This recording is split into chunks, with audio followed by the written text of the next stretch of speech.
here at Jerry's Live at JerrysArtarama, and I'm going to be doing a demo of pears today. It's going to be alla prima, which means it's a fancy Italian word for meaning one sitting. So all my supplies that I'm using, you can go to JerrysArtarama.com and search for JLW4 to pull up the teacher's cart. And if you do that, you'll get a whole list. But I'm starting right here with a New Wave palette. I have two whites. One white, this brighter one, is called the foundation white. This white is a Kremnitz white, which also means it's a lead white, toxic. So if you have children, please don't use lead in the house. But if you're in your own studio, it's good. Just make sure to wash your hands and keep them away from your mouth. This is my limited portrait set right here. But I am going to be using some of these colors for my still life. So I'm going to be putting up some right now.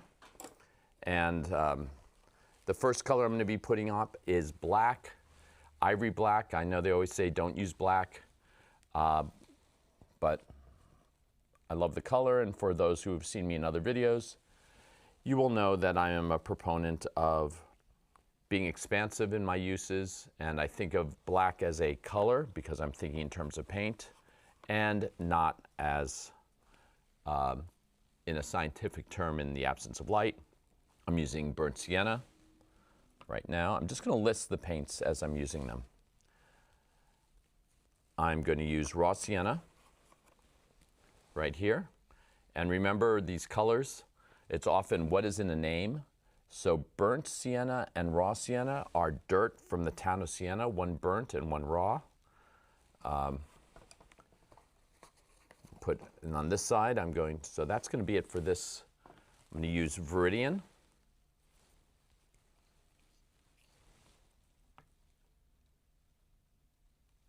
And these are Tuscan pine paints,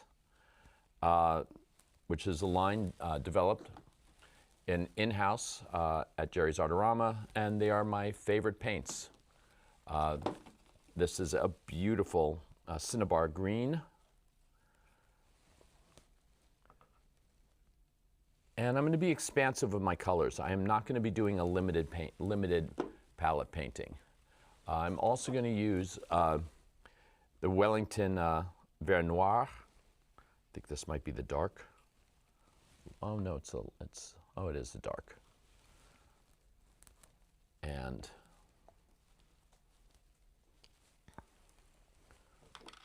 let's see what else I have. Oh, this is the light. I'm just putting up lots of colors. Why? Because I'm in an art company right now and I can do this. So if I have the ability to be able to play with colors, I want to. So as I'm going to be doing the demo, please ask questions as I start to proceed. I have a limited plan of action, but every time I start a painting, I go through two different processes. One is I know what I'm doing, and the other is I have absolutely no idea what I'm doing. And they both coexist to me at the exact same time. So if you're ever painting and you're wondering, like, I have no idea what I'm doing, I feel like I'm at the edge of a cliff just holding on, I get it. I'm there all the time. Now my reds. I'm going to go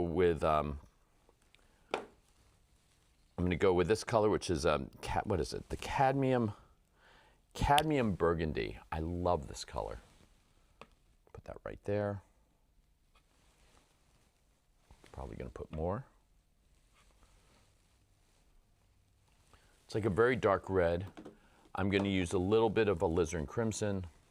I'll sneak it in right here. If you notice, I'm putting my paints in some sort of order. I always do that.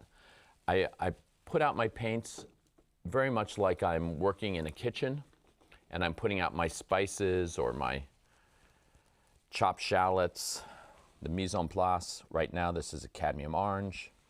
Another color I love by Tuscan pine. This color, when you take it down with, not a lot of cadmium.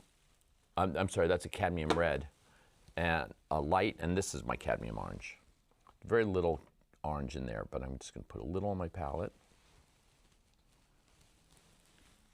And I'm taking the time to put out these colors rather than just paint because I want you to see how I'm laying out my palette. And then I'm going to put this bismuth yellow, which is, I use this, I go back and forth. Sometimes I'll use a cadmium yellow, sometimes I'll use a bismuth yellow.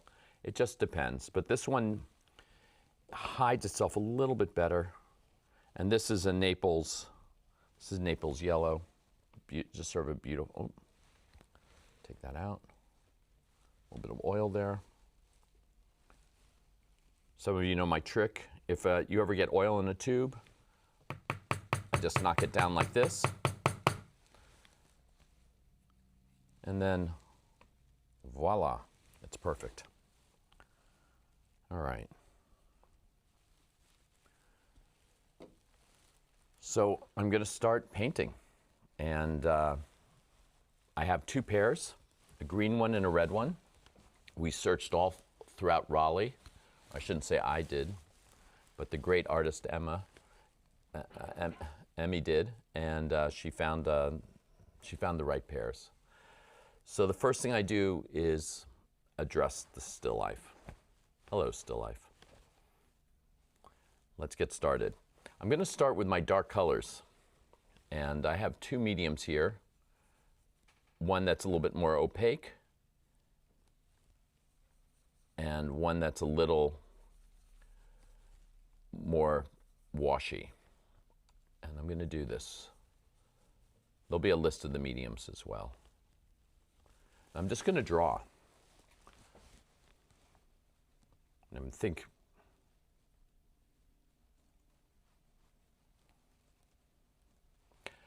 I'm not going to worry so much about what I'm drawing to start with. It can be wrong. It can be beautifully composed, terribly composed. I'm not sure, because I'm going to change it up as I paint. But this will give me, by putting a mark down, will give me a sense of what I want and what I don't want. If that makes sense. It's almost like leaving a path for yourself when you're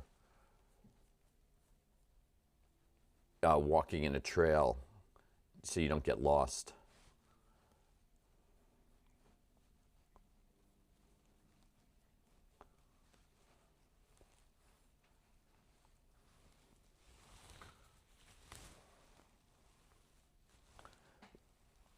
If you ever need to draw a straight line, do it with your arm, not with your wrist.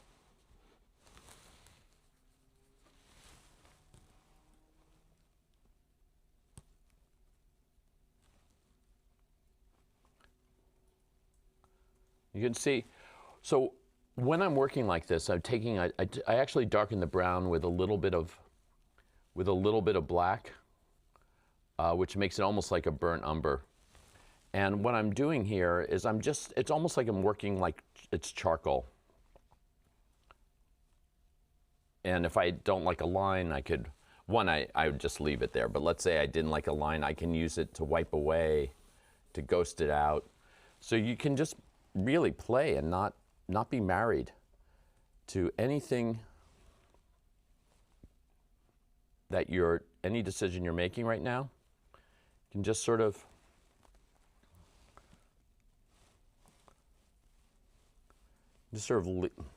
enjoy it, enjoy making mistakes, enjoy making changes, enjoy making decision changes. Even if in my own paintings, if I wasn't doing a demo on Jerry's Live right now, but I was at home, I might, even midway through, I might change the composition. I always think composing, it's a little bit like getting furniture delivered to your living room and moving the couch in one place and going, oh, do you like it there? No, I don't like the way it's, blocking the doorway, the entrance, and we need more flow. And you sort of move things around until you find sort of the rhythm that you want. So I'm not going to spend a lot of time composing. Because I did the setup ahead of time, but that's what's in my mind. So I'll tell you what I did think. I thought of overlap. So this pair right here, the green pair, is overlapping the red pair. I thought of an angle. You see this angle right here? That this pair is in front. I'll make that angle even more exaggerated. Make that pear bigger. There it goes. See, I'm just already correcting my corrected corrections. So I have a stronger angle here, like that. I'm thinking of composition of background. I have this here, and that's going to be because this is going to be dark. And if you notice that I'm also just working monochromatically. So at this point, I could almost be like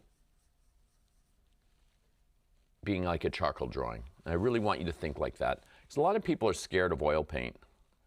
And I think oil paint is really magical. And you don't have to, you know, those who've heard me speak about it always hear me say it's just paint. But I say that because that's all it is. It's really just paint. Oil paint is not some, like, oh my God, it's oil paint. Really, it's just like, it's very, once you stop being afraid of it, you realize it's an incredibly forgiving medium.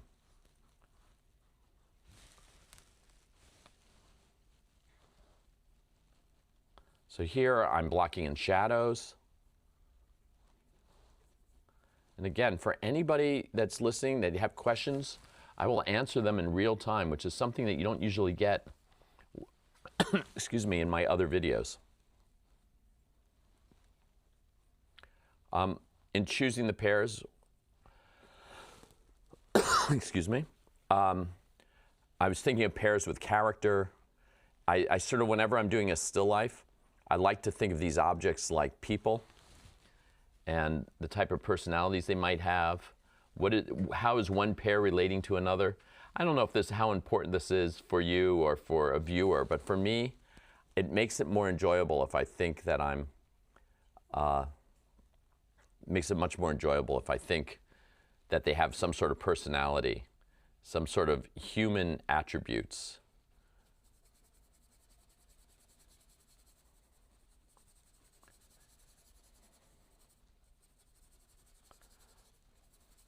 So this could be considered, in a way, what I'm doing right now, as an underpainting. It's also, I'm going to give you I'll give you fancy French words. An underpainting, grisaille, which usually means gray, but it's then used generically to mean any sort of underpainting. So this is a combination between sort of like a very rough, loose grisaille, but it's not going to be a true grisaille. I'm not going to be using white in this. I'm just going to do the darks. And then it's also going to be, let's see what my biggest brush is. Oh, there we go, it's a bigger brush.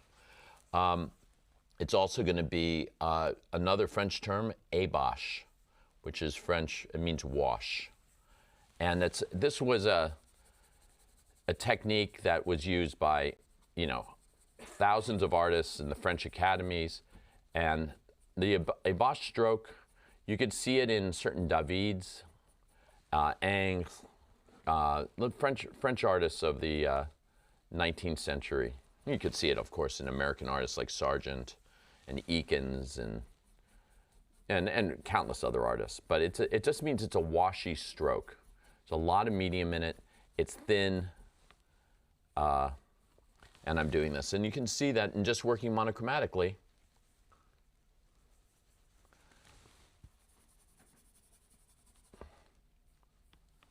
I'm already starting to tell a story.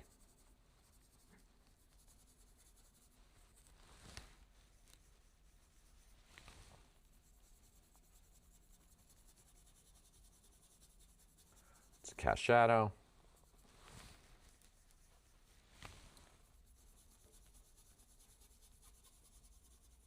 You can hear the scritch, scritch, scritch of the brush.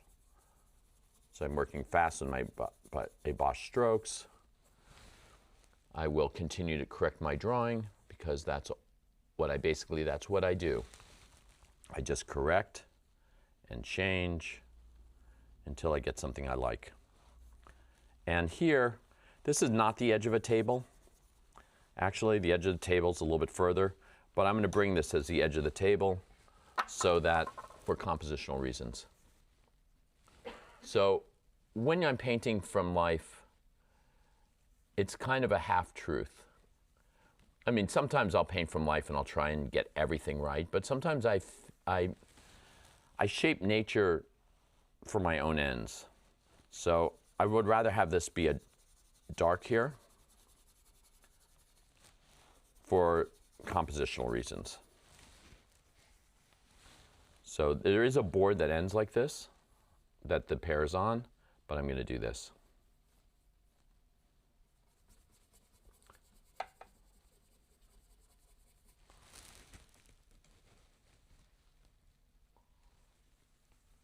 The brushes I'm using are Hamburg.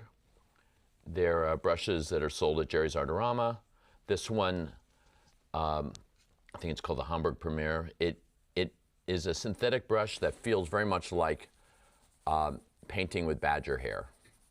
You cannot buy badger hair brushes anymore, or almost never. It's very hard to find good badger hair brushes for painters. Where people still sell badger hair brushes, if you're men's shaving kits, very good men's shaving kits will have badger hair brushes. Some women's makeup for foundation, but it's getting much harder to find. One, it's not really humane. So it's great that these companies are finding ways to make synthetic. And I've used recently I've used contemporary made badger hair brushes that have been found for me, and they're not as nice as these. So I tried them and I went right back to these because the badger hair just isn't as good as it used to be. Hey John, we have a question. Mm-hmm. How do you know, I'm going to try it, your A-Bosch, is that how you say it, will be dry enough not to contaminate your future paint layers? That's a great question. And my answer is, I have no idea. But I'm hoping that it's not. I'm applying it very thin, and it might contaminate it. And that might not be a bad thing. So we'll see, because you notice it's in the shadows. So it's going to set. And one of the things about me talking like this and doing all this is while I'm doing this area is setting. So we'll see how much it contaminates. And the real answer is, I don't know. A-Bosch, I mean, so if, let's say I wasn't doing this is such a good question. Let's say I wasn't doing a live demo, but I was just painting at home. Maybe I would do the A-Bosch in one sitting, and then the next day it would set, and then the next day I would work in color and usually wouldn't contaminate. In this case, in one sitting demo, all bets are off. And it's one of the fun things I like doing about this, is I have no idea how this is going to turn out. You know, I'm not we'll just have to see. So we'll see if this works or not. Hopefully it'll set a little. And if it doesn't, what I'll do is I'll just work more and more opaquely. Okay, so right now I have it kind of set up. Oh, while I'm doing this. So here's something that I do quite often, and I've mentioned this in other videos. And anything I do, please, if you do it differently, that's okay. And even I do it differently sometimes. But often I start with my darks. So I'm starting like I'm drawing. And I would say for anybody who hasn't oil painted much, and you're scared of oil painting, but you draw a lot, and you say, you know, I really love working with pencil, or I love working with charcoal, but I really don't, I'm really afraid of oil. It gets muddy, it gets this, it gets that, I don't know what to do with it. All I would say is paint the way you draw. Like, go from your strengths. Don't think of paint. I think one of the things that beginning painters always think is that they, you see an idea of oil paint, and that somehow you have to change the way you move your brush different than your pencil. But if you actually look at many artists, you'll see that they actually move their brush exactly the way they move their pencil or their pen. So I mentioned an artist named Ingres, and I-N-G-R-E-S. He was a student of David, a French artist. And if you look at his drawings, they're very much like his paintings. And I think I mentioned this on another video, but same thing with Van Gogh. You look at Van Gogh's pen and inks, his brushwork mimics his pen and ink work. So work from your strengths. If you feel like you are, draw really nicely, don't jettison that just to start painting. Actually go from that. Go from your strength. Okay, so now I pretty much set it up. Oh my God. I'm so sorry.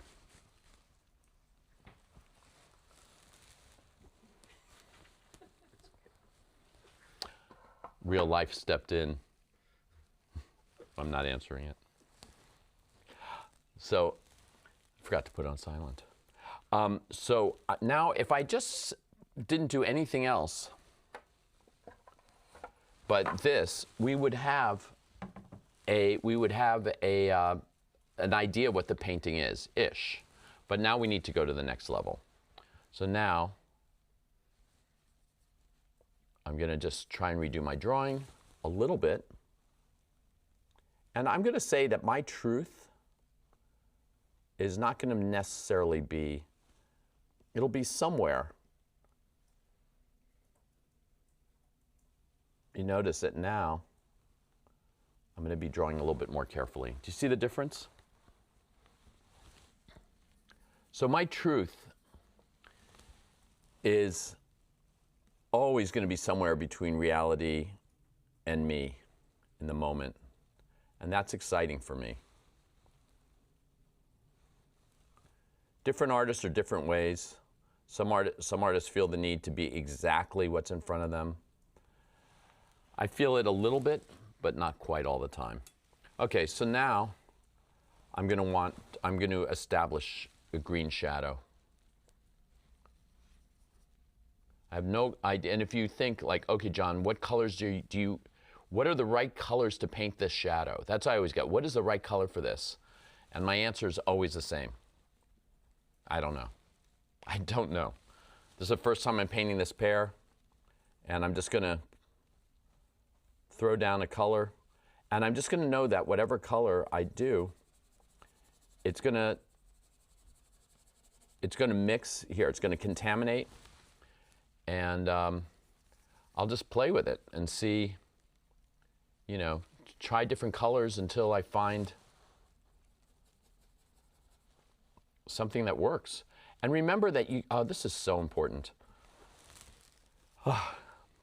This is so important that I can't find the perfect color here without having this being the perfect color or that being the perfect color. And by that I mean the perfect value and the perfect color, meaning there is no perfect color. There is relationships of different relationships of values and colors that when put together will appear to, in quotations, be the perfect color, for whatever you're painting. So it's hard to mix the perfect color on its own. I mean, it can be done, of course, but you really want to get suggestions. So what I try and do is, rather than the perfect color, I try and get approximations like, okay, this is going to be a shadow green right here. It's going to be here. And then I'll think of the shadow red. I'll do shadows right now. And I'm going to use this cadmium burgundy. I think that's the right name. I'm very bad with my color names. Usually when I'm painting at home, so for you guys, I'm trying to remember the names of the colors I have. When I'm painting at home, I have no idea what the name of the colors are. I just sort of put them out based on that I like them.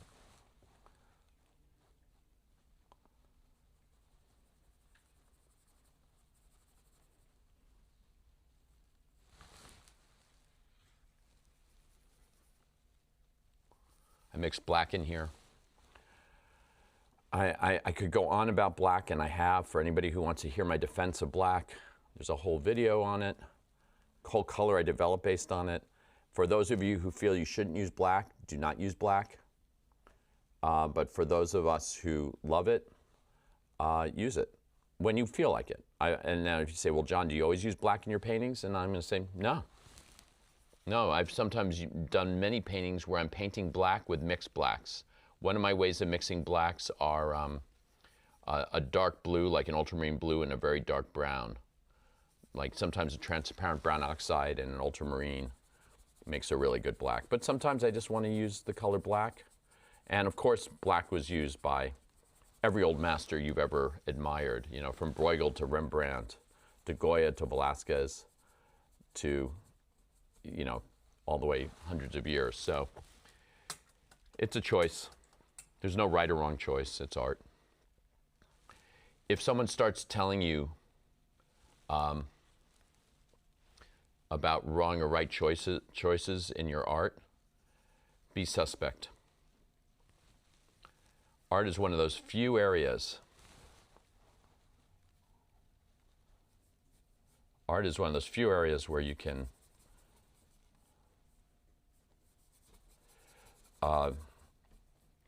really play, and there really ultimately is no right or wrong.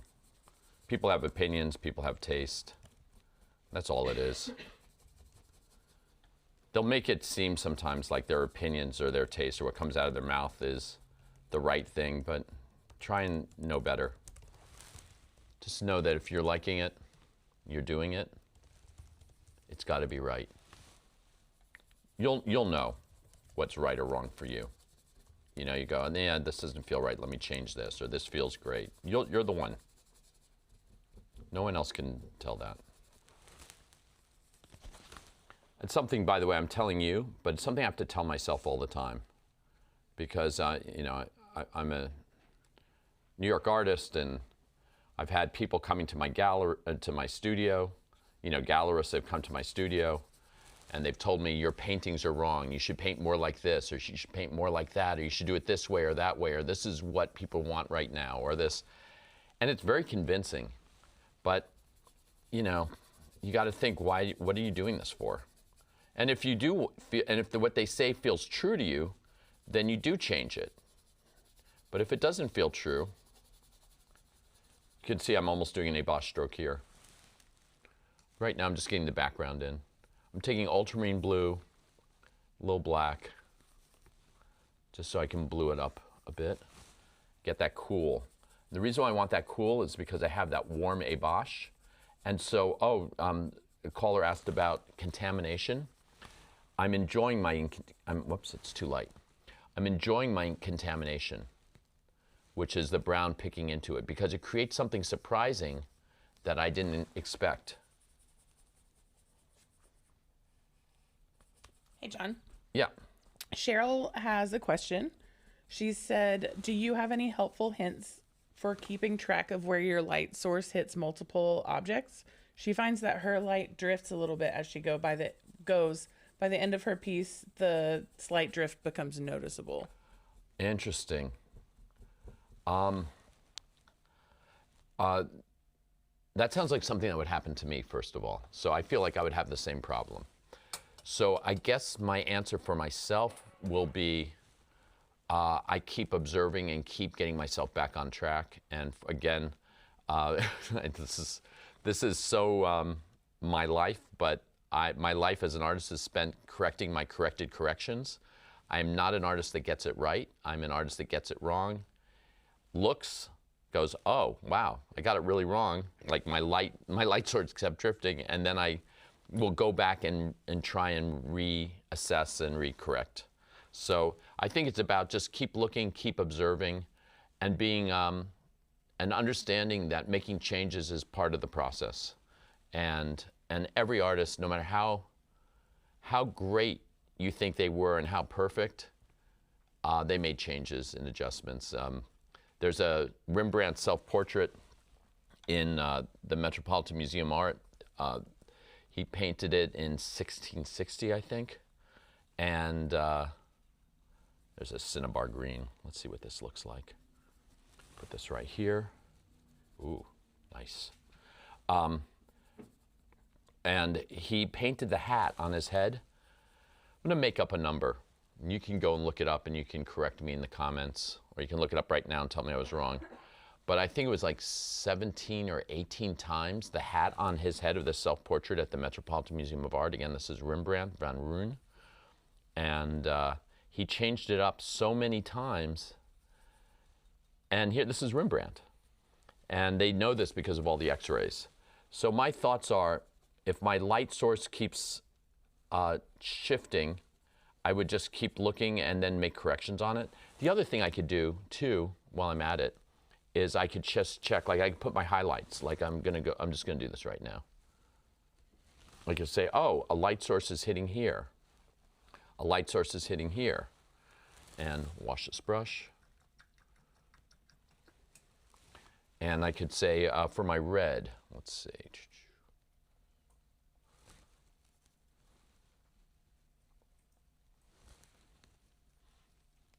Oh, this red is,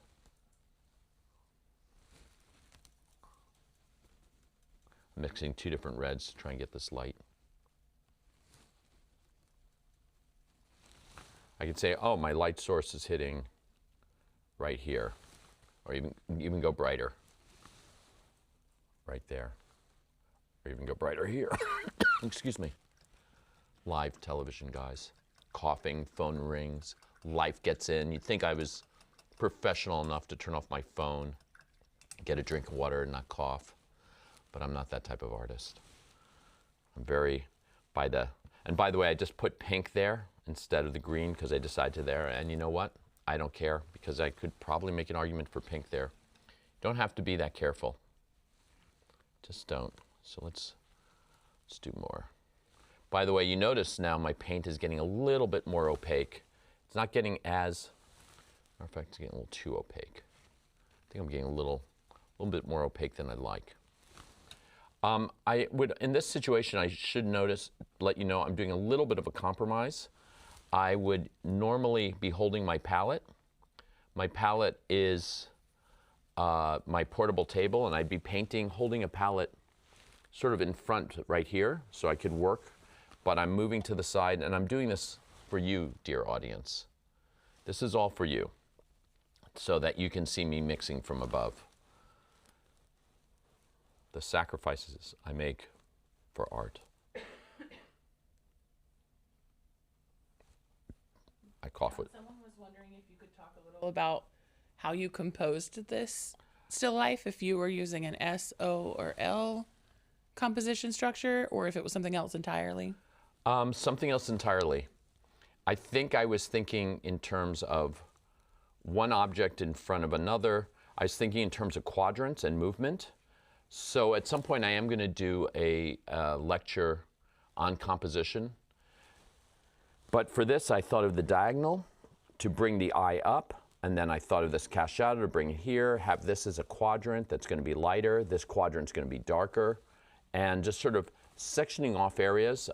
Even here, this is going to be lighter to darker, and having that this angle here is not going to be quite repeated, but slightly over there and slightly over there. So you go from here to there, and just about keeping the eye in. I didn't put it in the center.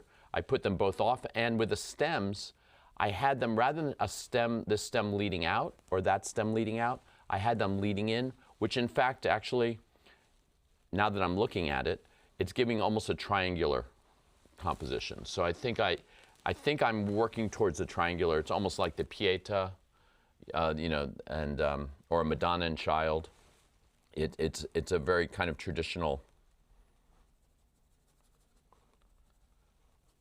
composition. I hope that helps a little. But I was thinking more, you know, I'm working very quickly, and I did do a little, study, pen and ink study that they'll put up, just to get myself familiar with what I was going to paint. And you can see that I'm sort of doing the line work. It's so funny, that idea of the infection of color, because that can really work for you, you know. So it's kind of one of those things you can be afraid of, like, oh my God, I'm gonna infect my color. But on the other hand, you could also, like,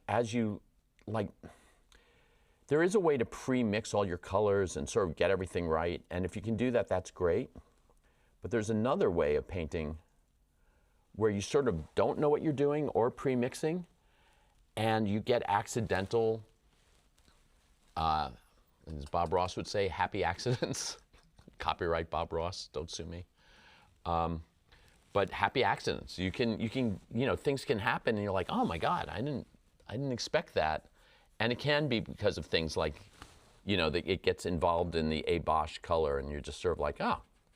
And I really love that part of painting, you know, that the things that you just can't predict. So it's very cool. Let's see what the Wellington greens look like.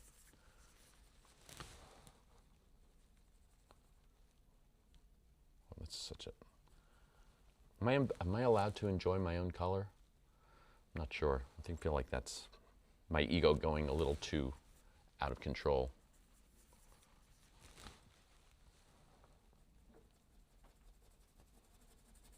But you see here, like in each time, do you notice I'm not trying to do like a full covering every single time I paint? I'm like building it up in layers. So I'll give you another French word, couche. So couche, it's a cover. I forget how you say it in Italian, but Titian mentioned that he would do his paintings in multiple couches. I'm gonna, let's see. Just gonna start to do some blending here just to see how that looks. When I do that, what I'm doing is I'm getting my halftone.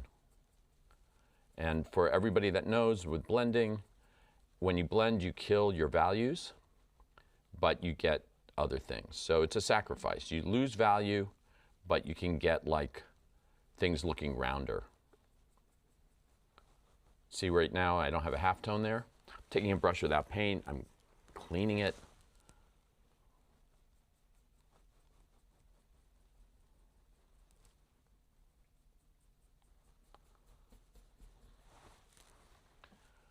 Aw, poor red pear. Getting no love. Let's give it some love. Let's see, what color? Again, if you're gonna ask me, well, John, what color are you gonna do? My first answer is I have no idea.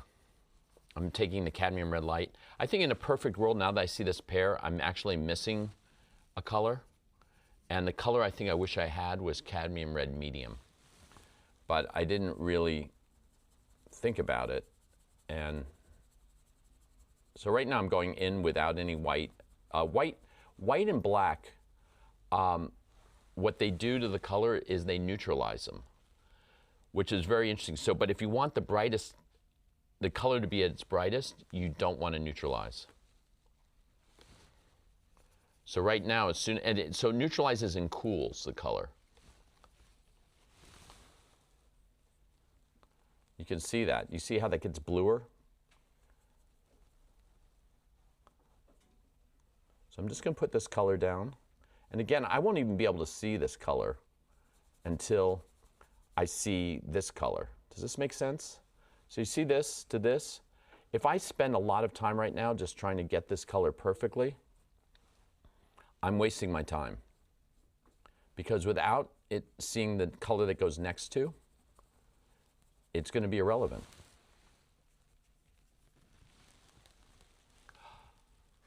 Magically.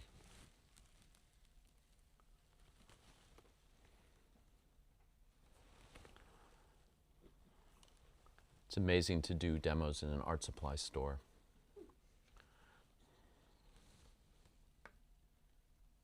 The art genie.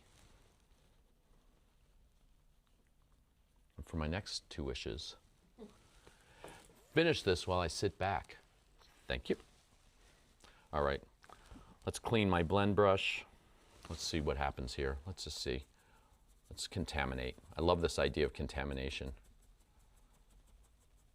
But maybe we think of contamination a little bit like a Reese's peanut butter cup, where a little bit of chocolate and peanut butter mixing together is a good thing, not a bad thing.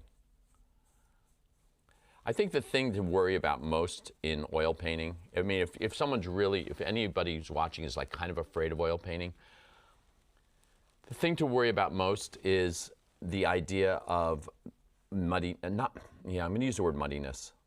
Muddiness, which is not mud because we're painting with mud, but the idea of our values not being clear enough. So I think that's the thing that, if I was going to say, this is what you should be careful of. And if you notice, I'm keeping my shadow world here and my light world there. So when my shadow world becomes my light world and my light world becomes my shadow world, it becomes muddy. So that's what you really want to, you know, if you really want to be clear about anything, you can mix up your colors and get your colors, matter of fact, I'm just doing it there because I got red in it. You can make your colors kind of mixed up, but you want to keep your values separated. So right here, I'm going to clean up my value, for example. Go lighter right here. See?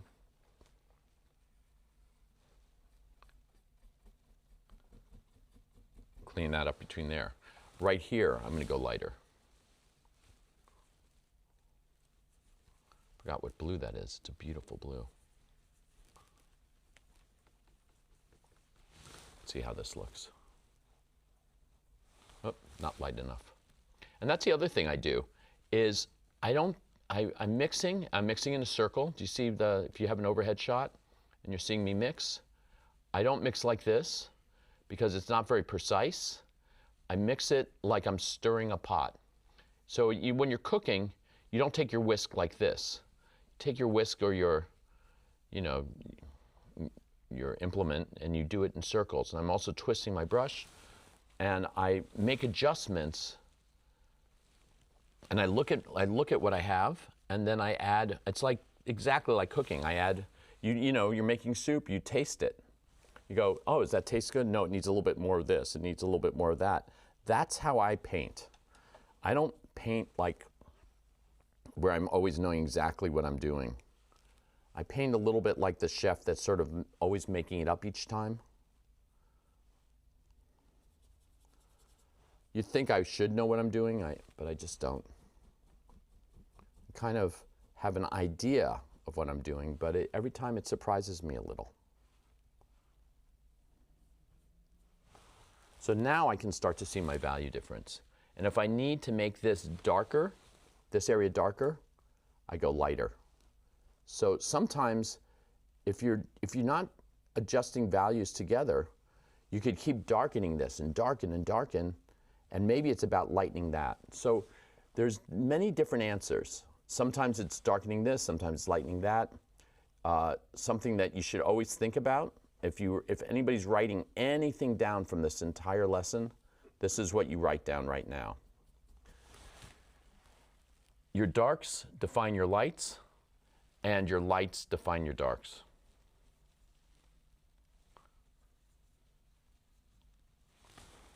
That is really true. There's not a lot of things I'm going to say that are absolutes, but I'm going to say that that's an absolute.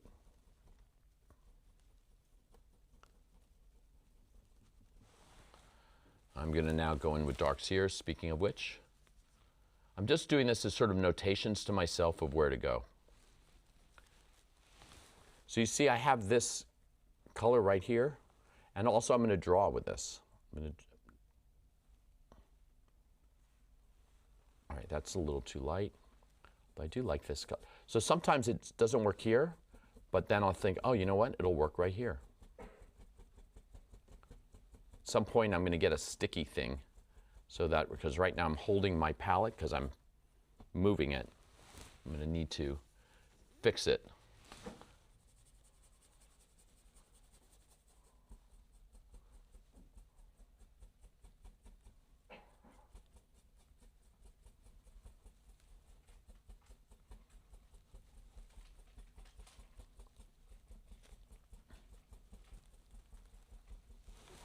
And now I'll try and go here.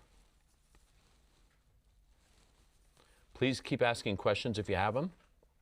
So I actually love answering and talking questions. If you notice that there is a theme though, you're going to ask a question and 90% of the time I'm not going to have a precise answer, but this is really interesting. I think that asking the question is the most important thing, because I think that every time you paint there might be a new answer. Does that make sense? Like it's like having the question is what will get you out of trouble.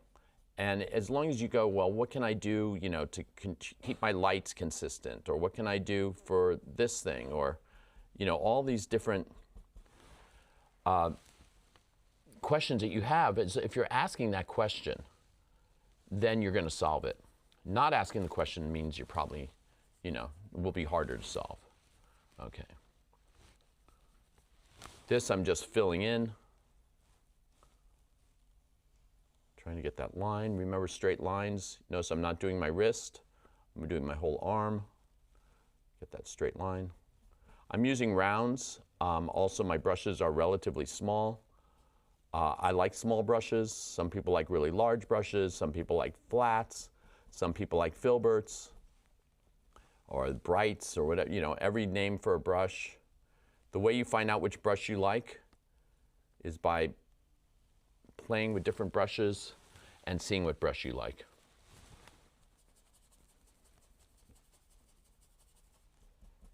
And notice I'm still doing embossed strokes.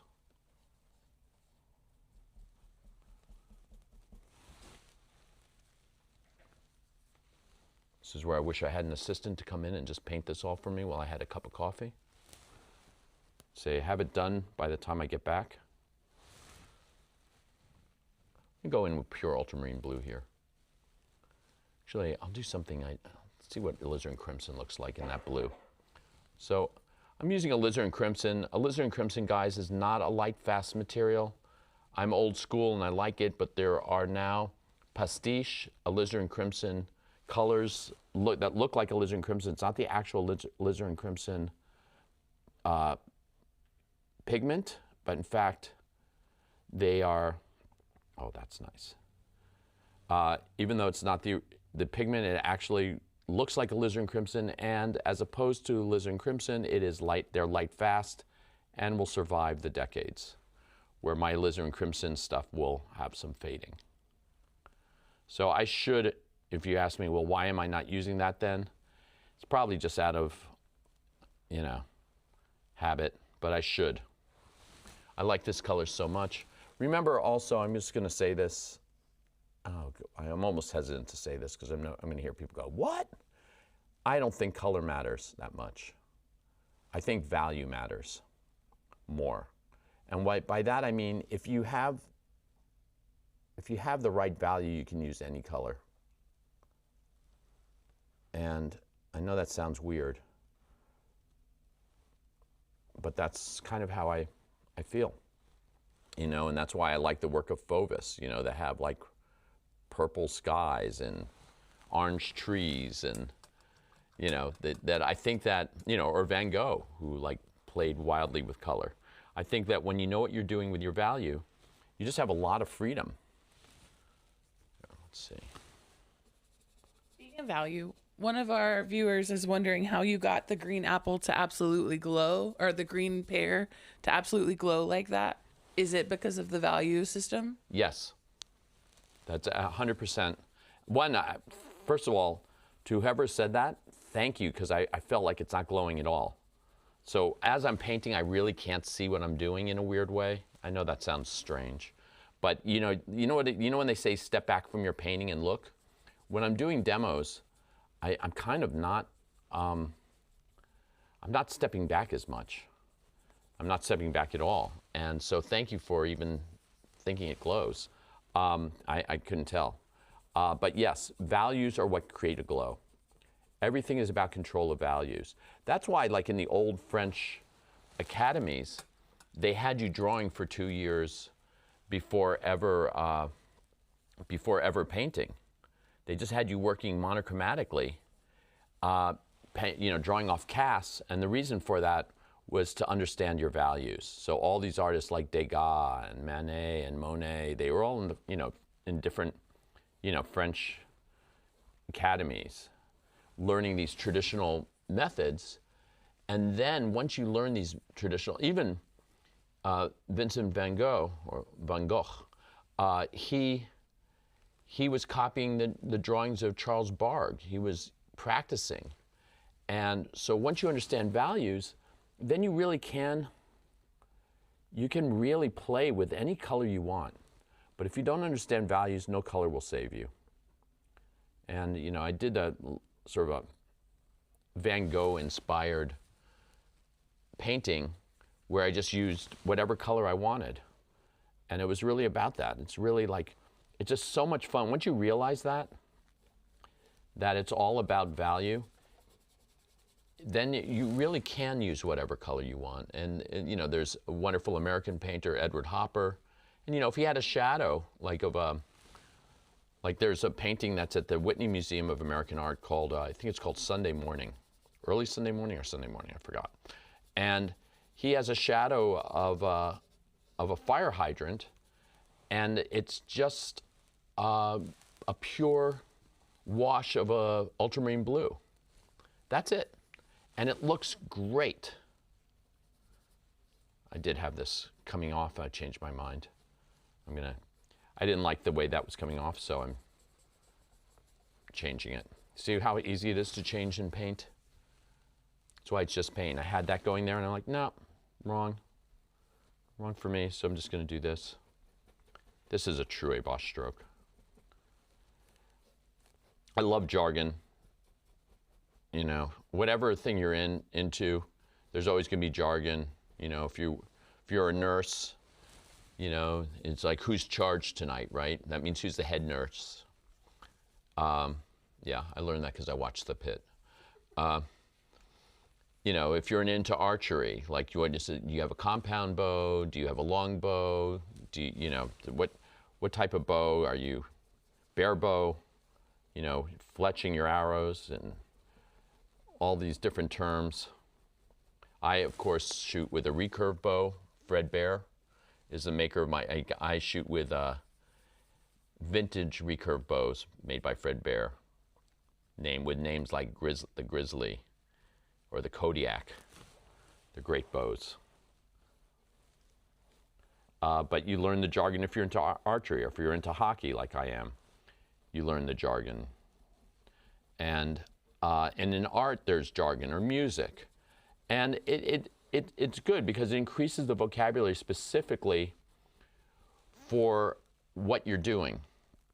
And it helps you, you know, to know what a hat trick is, or what pinching is in hockey. You know, or what the 5-hole is, you know, getting a goal in the 5-hole. That's between the goalie's legs, by the way. And my team is doing terribly. And I'm in Raleigh right now, JerrysArtarama again. And of course, the Canes are doing great. So I'm happy for all my friends here. But my poor New York team, the New York Rangers, finished third worst in 32 teams. And they just got the worst draft pick that they could get. So going back to jargon, I've learned hockey jargon, archery jargon, cooking jargon, any jargon. And jargon is a little intimidating when you're not, when it's not your field. You hear like someone saying airbrush or contrappasto or sfumato, all these words. You're like, what are they talking about? But it's just words. And you learn them, you look it up. You know, I use the word verdaccio now, but I didn't learn the word verdaccio until relatively recently when I was doing these green underpaintings. And one of my students said, oh, John, a teacher of mine called that verdaccio. And of course, vert, green, verdaccio, Italian, for greenish underpainting. I was like, oh, cool. I've learned this new word. And now I say it as if I've known it since I was 3 years old. You know, like I was in preschool going to the teacher when she's telling me the green crayon. I go, oh, do you want me to do verdaccio? But, you know, you just learn them and then you use them. First it sounds, you know, sounds weird the first few times you say it, but then eventually it becomes very descriptive, so that when you're talking to someone else who's an artist and you're saying, oh yeah, I started with a Grisaille, they know that you're talking about an underpainting, you know, but if you hear it for the first time, you might not know what it is. So anything you're interested in, you're going to learn the jargon, you know. I mean, I can't tell you how much jargon I've learned watching the Great British Bake Off. You know, stodgy. This cake tastes stodgy. John, a second ago, you painted right over an edge that you had created. Mm-hmm. And we have a viewer that was wondering what you didn't like about it, and if you could explain, or if you were just in the moment. In the moment. I have no idea what I just did. I'm too soon in the painting, actually, to know what I like or don't like. What I'm going to do is get, okay, so what's so great about your questions, if you think you have a dumb question, you most likely don't, because every question leads me to a thought. I'm not sure what I'm doing right now. Right now, I'm very much on automatic, except for one thing I'm sure about. I'm trying to get every relationships. So I'm in the beginning of my relationships of, like, does this need to be lighter here? Or does that need to be lighter here? Or does this need to be darker? Does it need to be lighter here? Which in fact it will, not as light as down there. So I'm not at the point right now where I'm really fine tuning about my edges, but maybe I just did it without even thinking. Because a lot of times when you're working like this, you can see I'm so automatic. I'm also talking to you guys. I'm painting. I heard my phone ring. Okay, so Liz is wondering what you think about atelier style painting and if you find it helpful for beginner artists. What, ask Liz what's atelier style meaning? Okay, I'll let her get back to us on that. Okay, I'm not sure what. I think any. All right, before you, I'd love to know what it exactly, so I don't answer too wrong, but I'd say any style of painting that you enjoy and that works for you is going to be helpful. That's like, you know, like if you like it, like you're an atelier. Oh, you mean atelier? Oh, I think you mean like working with one artist in a, like I do have I've had ateliers in my life where artists come to my studio and work. I guess atelier style is like, I'm not hoping this is your definition. If it's not, please correct me. Meaning like working with one artist and they're teaching you. If you like the artist and you're learning from them, then it's great. And if the artist isn't right for you, then it's not great. And I think it's like anything. It's like it's the same thing like taking cooking classes, right? It's like you want to find, or language class. Like I can tell you, so some of you know that I study French every single day with Duolingo. And I have had one great French teacher recently. But I often, I have memories of like my French teachers in my IS-70, my middle school in New York City, my public school. And they were like so mean and so brutal. You know, I remember answering something once and they asked me in French and then they said, "Oh, John, very good. Now do it in French." And that was Miss Green. Yeah, she said that to me, and one of my friends still reminds me decades and decades later. So I guess the atelier, like if that means like one teacher. Yeah, that's exactly what she meant. Oh, I think it's great. But you know, you got like anything in life, you got to find the teacher. Sorry, I just had to move this. It's there. Do you see these strokes? A Bosch. I'm not sure how this is looking on camera. I see a lot of glare. I'm not seeing glare on my end. Yeah, I think it's great. You know, but everything is like finding the right French teacher, finding the right archery teacher, finding the right dance teacher, cooking teacher, finding the right teacher for your kids, you know. It's all, and I know for me, I want my teachers to have a lot of information, but I want them to be kind. I don't learn well in an aggressive environment or an environment where I'm meant to feel like I'm failing. I want support. Some people like a tougher environment, you know. So you got to find your own way. I really, I'll give you personal information. I very dyslexic. That's why sometimes you'll hear me mispronounce things and get names and facts wrong. I always say I'm making it up, but really it's kind of like my dyslexia. So it's not that I need a lot of support as a dyslexic, but because when I was growing up there was no support. I was just left back a grade because I didn't know how to read. So I had to do second grade over. But I think I respond better to people that believe I can do something, even if I'm struggling, as opposed if I'm struggling, I can't do it. So my advice to anybody who's like me and doesn't get everything at the first time is find, in whatever you're doing, find people that will give you information but support you in your struggles as well as celebrate your successes. That's just how I like to roll. And when I'm teaching, that's how I like to teach. I really don't want to ever make someone feel less of themselves because they're having a hard time. Now, you know, especially when they're working hard. I mean, my God. And plus, who am I to know what is in art, what's a success or a failure? I mean, it's hard to tell.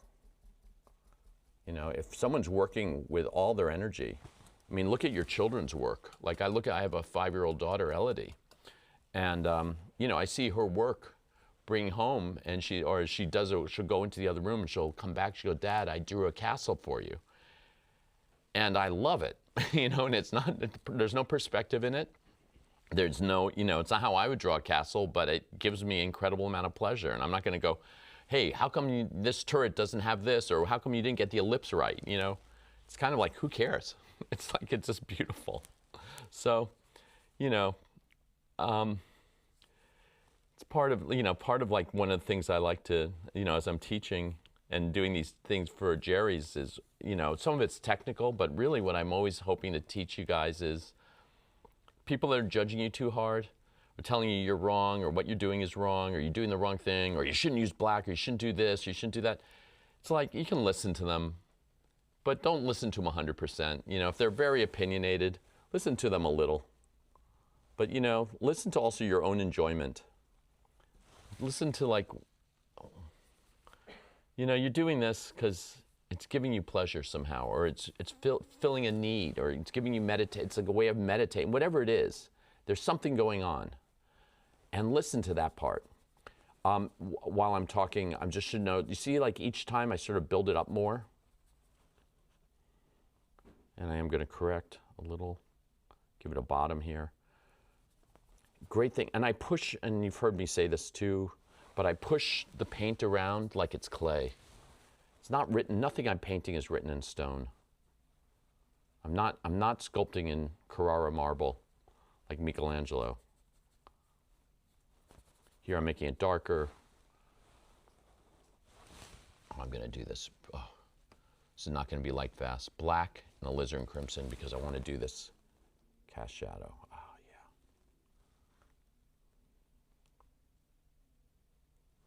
There we go. I want to go darker here. More black or ultra. So here's my choice. I need to darken this. Do I go with black that's going to be more neutral, or do I use ultramarine that's going to pull it towards a purple? So I'm going to try ultramarine now and see how that works. So here's a question for you guys. What happens if I do this and it doesn't work? Oh, it worked. Never mind, you don't have to answer the question. I didn't know if it's going to work or not. It's like I don't really care, right? I just do it, you know? It's like, it's just paint. It's like if it works, that's awesome. If it doesn't work, I'll try something else. So when you're saying like, oh my God, how am I going to paint this? How's it going to be the right color? What am I going to do? So like, just take a deep breath. It doesn't matter. You'll figure it out. And if I was working on this like more than just this amount of time, I would have the next day to help me figure it out. You know, if I didn't figure it out all today, yeah, but that blue worked really well. Maybe, but if I felt it went too purple, then I would have changed it up. Right here, it's darker here, and there it's getting lighter, so now I got to figure that out. I'm going to try some raw sienna. I put more colors up here than I need, but again, because I'm at an art supplies company. So if I can't play with paint at Jerry's Artarama, I have no idea where I can play with paint. This is where artists come to just have a great time.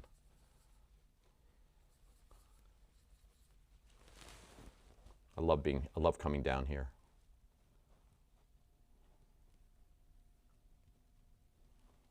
John, could you share your thoughts on online versus in-person art education, and which you lean towards or which you think might be more helpful? I think they're both helpful.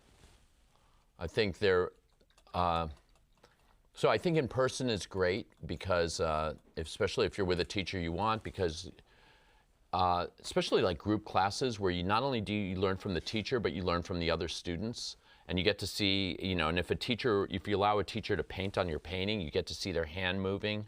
And sort of sometimes you're struggling. Like I remember, like I would struggle and like some great painter would take like 5 strokes to my painting and I'd go, oh, how'd you do that? And so that's wonderful. Like, so I think on that sense, in person is really amazing. And if you can do that, I think that's great. On the other hand, I think what's great about, and this really, I know there was online classes before COVID, but what's really great about, nothing's great about COVID, but what was great, something great that came out of it was this idea of being able to be in Germany and take, I feel like this is very distorted. Oh well. It's being in Germany, and like I started teaching on Zoom during COVID, and I had students that were waking up in the middle of the night in Asia to study with me, and people in Egypt. I had a student in Saudi Arabia. I had students in Israel. I had students in England, in Mexico, in South America, in Canada, you know, all over the world, and we made it work. And that was a lot of fun. I did that for 6 years. I'm taking a break from it right now, just because I've been busy. But that was a lot of fun to do. And so I think both are good. You're going to find like a lot of my answers to your questions might not be satisfying because they're not like a yes or no. They're like, being in person is great for one reason, and being on Zoom or, you know, that type of is great for another reason. I have a friend who still does drawing classes every week with a drawing group that's based out of Barcelona that was started during COVID, and the person who ran it has continued it. And so that's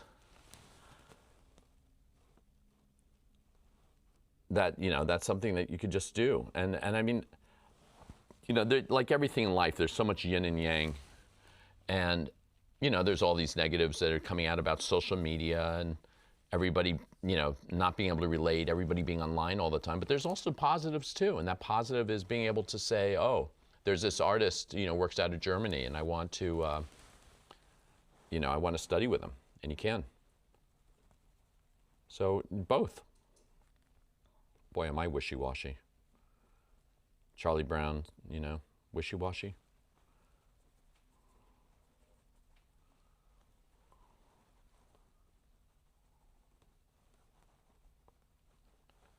See, I'm starting to slow down my brushwork a little. I'm going to go with pure white.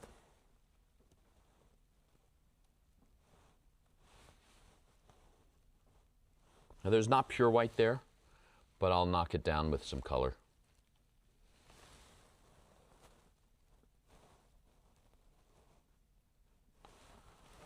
Might not be the right color, and it doesn't matter. Just doesn't matter. Let's try some orange. I love the JerrysArtarama orange. Just see what works. Just know I need to get brighter.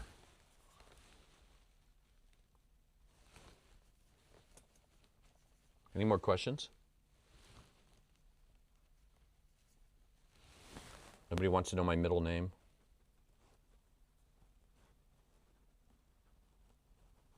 Favorite action movie? I did want to know your most pretentious piece of jargon. Oh, my most pretentious. That's such a good one. Let me think.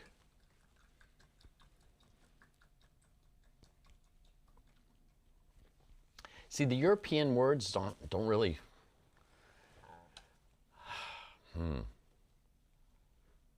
That's a really good one.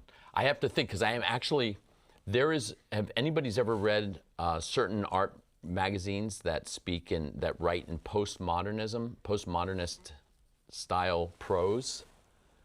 They'll write about art, and it's not a foreign word, you know, it's not like batteggiando or sfumato. These are just, it's like dance, you know, that they talk about a pirouette, which is a French word, or, you know, like if my daughter's doing ballet, and there's all these terms that are French. But the most pretentious art jargon, I don't even know, like I can't understand it. Like I'll read these art articles and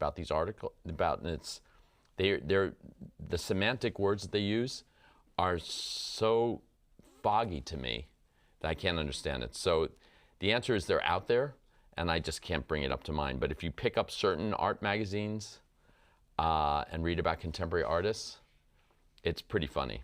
And I really can't understand it.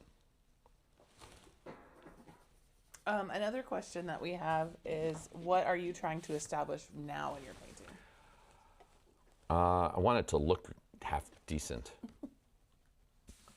I don't want to do this demo and then it'd be like, bad, that stinks.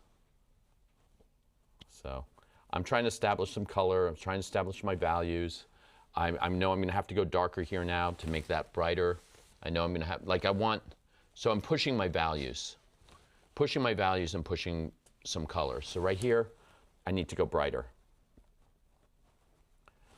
But I can't just go brighter, I also have to go darker there, because I want this to pop. And the only way to make things pop is to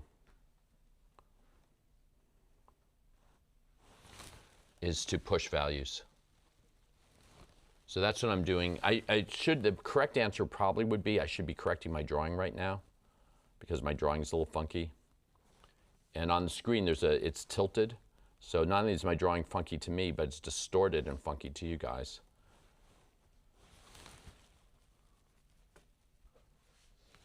It's because the camera's a little bit on a tilt.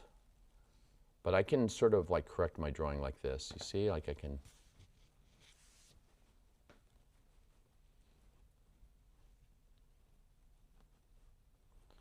But this will only take me so far.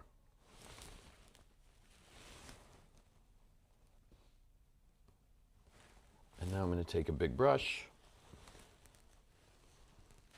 cleaning it, and let's just blend this out a bit so I can see. I'll just take my brush here. So once I start to soften some areas, start to see how get my halftones.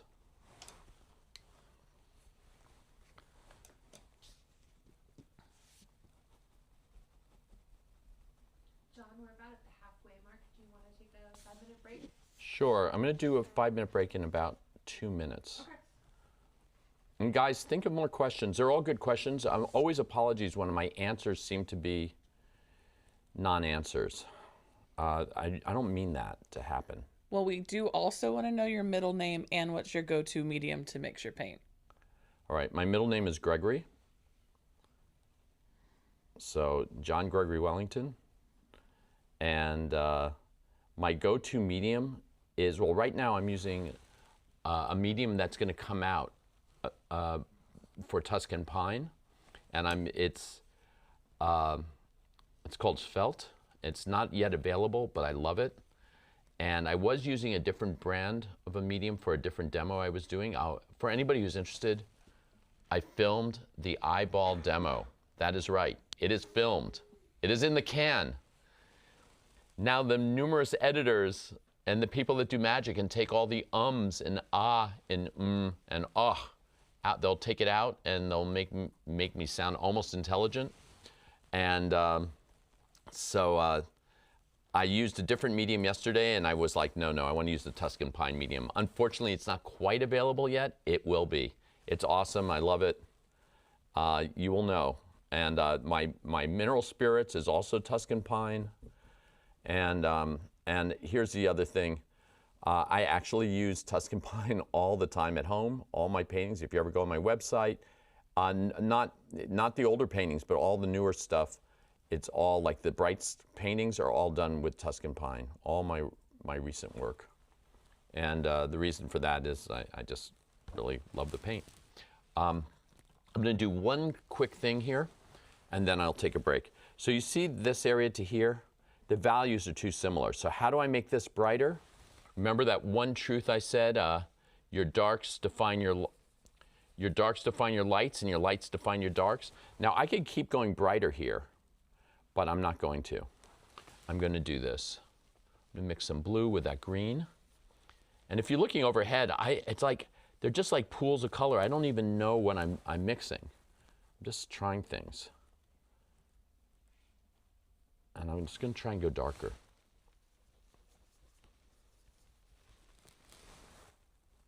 I'm not even getting the shape of this pear right. You know what's crazy?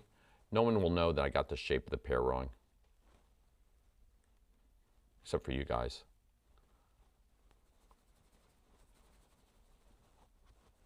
So I don't even know if this is right. I'm going to go darker, and then I'll do a break. During the break, I'll reevaluate and go, oh my God, I should have painted apples. I'll reevaluate my life during the break. I should have been a hedge fund manager. While you're going darker, we have a question. Which historical artist is your ideal? I don't have one. I mean, and I really mean that. I have no historical artists. I have a bunch of artists. So my favorite artist is often the artist I'm in front of at the moment I'm looking and impressed. So if I'm in front of a Sargent is my favorite artist. If I'm in front of Giovanni Bellini, he's my favorite artist. If I'm in front of Van Gogh, he's my favorite artist. If I'm in front of Mary Cassatt, she's my favorite artist. Or in front of Berthe Morisot, then she's my favorite artist. If I'm in front of Jean-Michel Basquiat, he's my favorite artist. If I'm in front of Gustave Moreau, he's my favorite artist. Edward Manet, he's my favorite artist. Monet, Degas, some artists I never even knew the name of that I see at a museum. I am so all over the place. And I think that that's actually healthy. I think if you think like Rembrandt is the greatest artist who ever lived, and there's nobody as great as Rembrandt, and everybody else is terrible, and you emulate to paint like Rembrandt, you're always going to be school of Rembrandt. But if you can take Rembrandt in as being a great artist, and you can take, let's say, Giovanni Bellini in as being a great artist, or Albrecht Dürer, or Bruegel, or, you know, fill in whoever, Jackson Pollock, or de Kooning, and you can go all over the map and be inspired by all of them in different ways, you actually can then end up becoming yourself. So I don't, like Frank Frazetta. Frank Frazetta is the greatest artist, and he's an illustrator. Charles M. Schultz, cartoonist, Peanuts. You know, they're all, you know, that's a great thing. You never have to choose, right? You never have to choose, like, who do you like more, the Rolling Stones or the Beatles? You can put them both on, you know. It's just like, or Beethoven or Bach, you know. And listen to it all. I know the world always wants us to choose. All right. Do one more thing for now. So I'm going to have to lighten this up, and I'm going to have to change this drawing when I get back. But I just wanted to get something darker. As a matter of fact, I'm going just a little bit darker. For this, I think I'm going to go black. And this, I feel like I need to, oh, there we go. Oh, no, better yet, I'm going to use my, I don't have to go black. I can use my Vert Noir. There we go. I just need to go a little bit darker than I think. I can always lighten it up. But I'm just going to do this for now, just to get the, just to start to get something. And you see, as soon as I start to tap it, and here, I don't find this term pretentious, but maybe it's an Italian term that I cannot prove that Leonardo said it, but a teacher once told me it, and so I'm treating it as if it's gospel. It's a term called batteggiando that you've heard me say in other videos, but this tapping, this dabbing is what I call batteggiando. I think it's not the terms that are pretentious. I think it's how you deliver them. So if I say it's battajando, it's not really pretentious, but I say, it's battajando. No, that's what I'm using, battajando, for my chiaroscuro. Then that gets a little pretentious, you know. So I think it's the delivery, not the terms. All right, let's call it a 5-minute break. Put my phone on silent. See, you notice how that's too dark? Here, I'll go even darker, watch. Ah! This is where you panic, but not really. So all you have to do is this.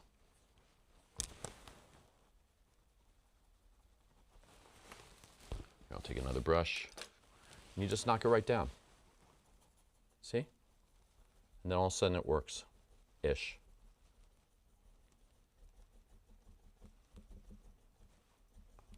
Just keep that brush moving. I'm gonna have work to do. See, it's hard for me to stop because I'm like, believe it or not, before I started this, I was so tired. But now I don't want to stop. Okay, we're going to stop for now. Say 4 or 5 minutes, I'll come right back. I'm going to clean my brushes, give myself a moment, and we'll see where we are.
See my nose in the shot.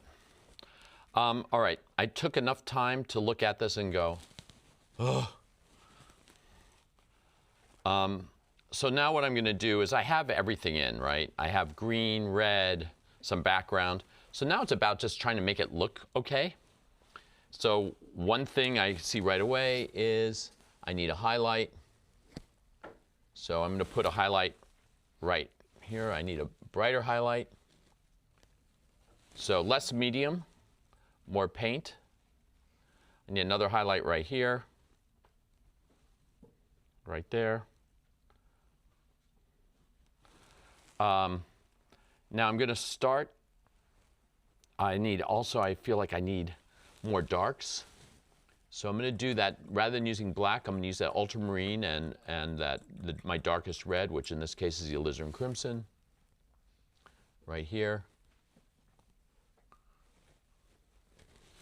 I want to get this super dark.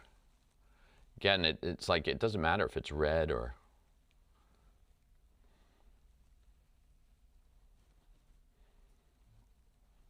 Just push my values. While I have that color here, again, I'm going full red. I know it's a brown stem, a little bit of blue, a little bit of ultramarine. I know this is a brown stem, but I'm just going to do that just because I need it dark. So I don't really care about the color. Same thing here. And I need that dark right here. Because you see right now it's not sitting on anything. Do you see that? It's like just floating. So I call this an accent where, so again, this is jargon.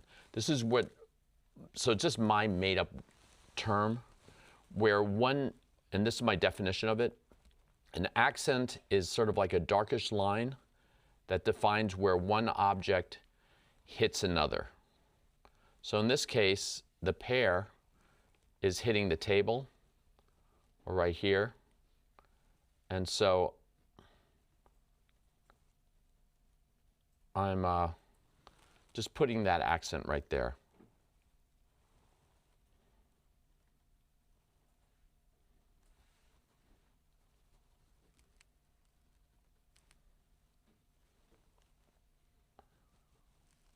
And again, I'm going a little redder than I should, but it doesn't really matter. And for those of you who hate small brushes, my apologies. This is super small. Let's get in the camera somewhere. I'm going to put on my glasses for this.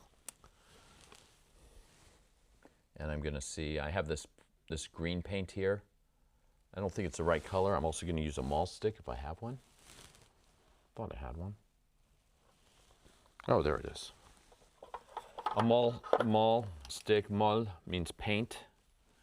And so I'm just going to do this, and I'm going to do it to steady my hand. So here, I'll use maybe some raw sienna in that. I'm just gonna get the stem going so I can get some light. Oh, I'm going to do some more raw sienna. And more white.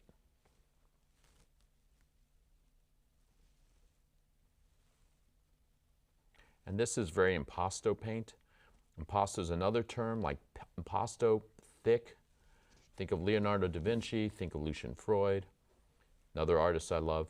I love so many artists. And I would say for anybody who only like, I didn't even mention Maxfield Parrish. I love Maxfield Parrish. There's so many artists I love. And just go to museums, go get art books, go to the library. Take trips if you can, visit. Go to Raleigh, go to Montreal, go to New York, go to Paris. Get out and look at art. And look at art from different centuries and different places, and Chinese art and Japanese art and Korean art. Look at African art and South American art, Mexican art, European art. Just look at all the different ways people created religious art. It's all like so amazing.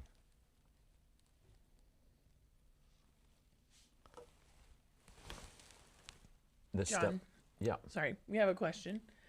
If you could go back in time and meet with just starting out John, what is one thing you would teach him that you've found out personally that would help yourself the most back then? It's just paint. Seriously. I was so stressed about everything I did and trying to make things perfect. And I think I should have just relaxed more.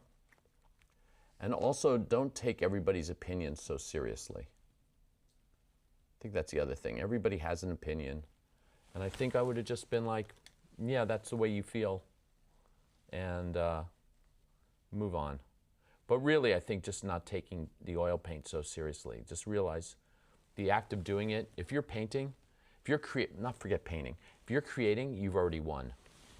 And I always thought, and I also think when I was young, I was very obsessed with the idea of becoming famous and rich. And I think it was also the time I was growing up in. It was the 80s, the beginning of the art stars. And I guess I would have said to myself, you know, that's not what art is about. I mean, it's great if you're recognized and your works are going for whatever amount of money, but really the act of doing it is the art, and everything else is something else. So I guess I hope that answers that one. Oh, also, I would have shaved my head when I was thinning about 10 or 15 years earlier. There we go.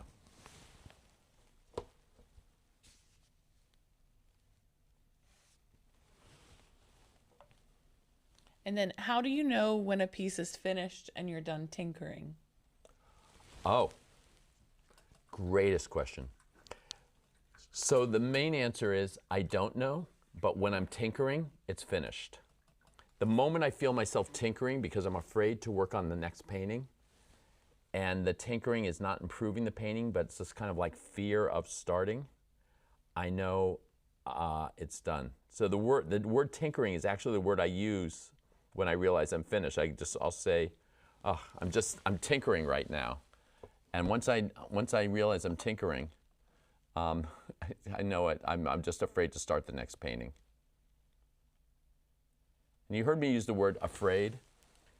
And yes, even though I know it's just paint, and even though I'm wise enough to understand it, I'm still human enough to be afraid of starting a work, of starting that idea of the unknown.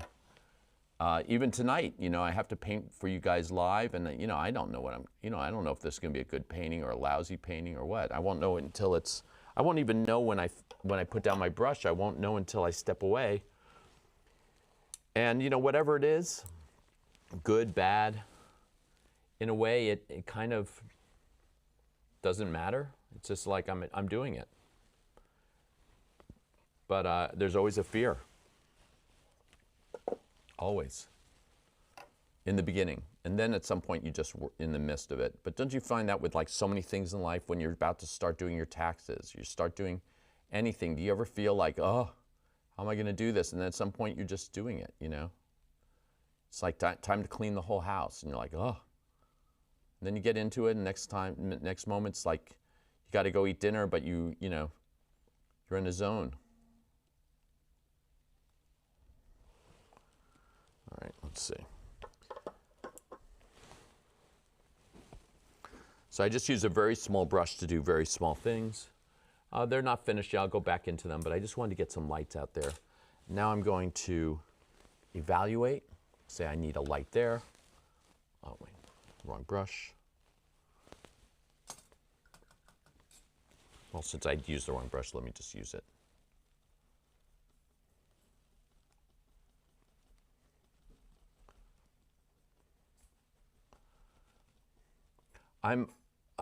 As I'm doing this, you can see that my strokes now are more hatch marks than they are the Abosch strokes were very kind of rushed and very like. Can you believe my sound effect? I'm doing brush sound effects. Yeesh. But these are now more hatch strokes. I'm going to be a little bit more refined. Let's see. Running out of palette space. Oh, a good question would be, John, what do you do when you run out of palette space? And the answer might be, Sometimes I'll clean my palette and start afresh. Other times I'll just keep finding more room. It just depends. So here, I want to go dark. I'm going to correct some drawing while I'm there.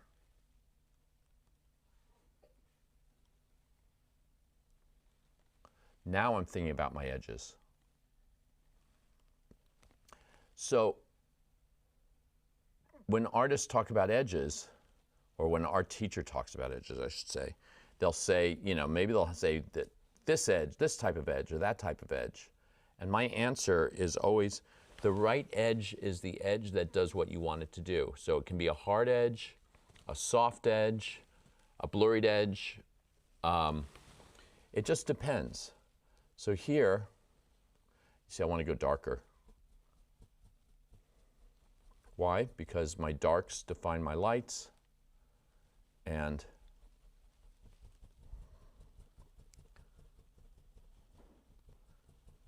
by going darker here, and do you see that I made a mistake here? I'm going to even exaggerate that mistake for you guys. Look, my brush slipped. Whoop. Do you see that? I'll leave it there for a moment. Do that for you, because I just want to show you something. It's just paint. When I do atelier, when I teach in my atelier, I will often do demos on the painting I'm working on, just to sort of demonstrate to my students that not to be too fragile about your paint, you know, about your painting, that you can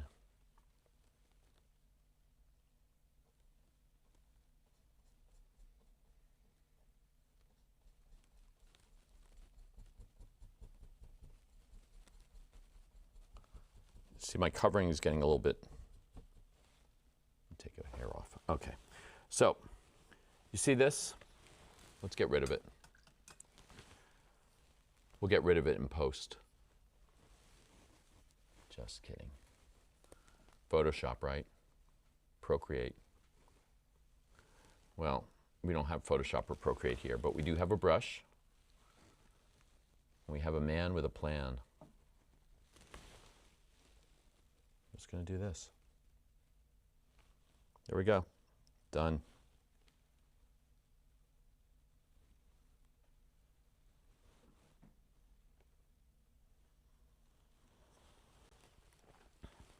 See? So simple. Don't panic too much. Now, if you think I'm always zen when I'm home painting, just because I'm telling you it's just paint, just remember, those who teach, usually those who can't do teach.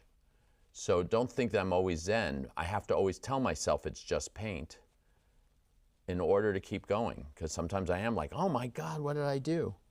But I have been telling myself this enough for so long that I am starting to actually believe it. And it helps, because I don't take it as seriously as I used to. I know that it can be fixed. I know it can be changed the next day.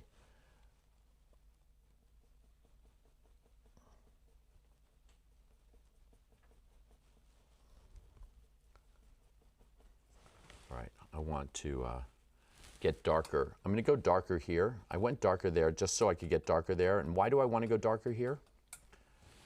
I want to go darker here because I need this to be brighter. And if I go lighter there, like this, it's not going to make, see, that's not going to make it brighter. That's going to be too close in value. So what I'm going to do is I'm going to try and get darker quick. So I am going to use black and blue and white. And I'm just going to go, I don't want to be as dark as this. So that's a trick. I want it to feel lighter than this. There we go. So you see the difference?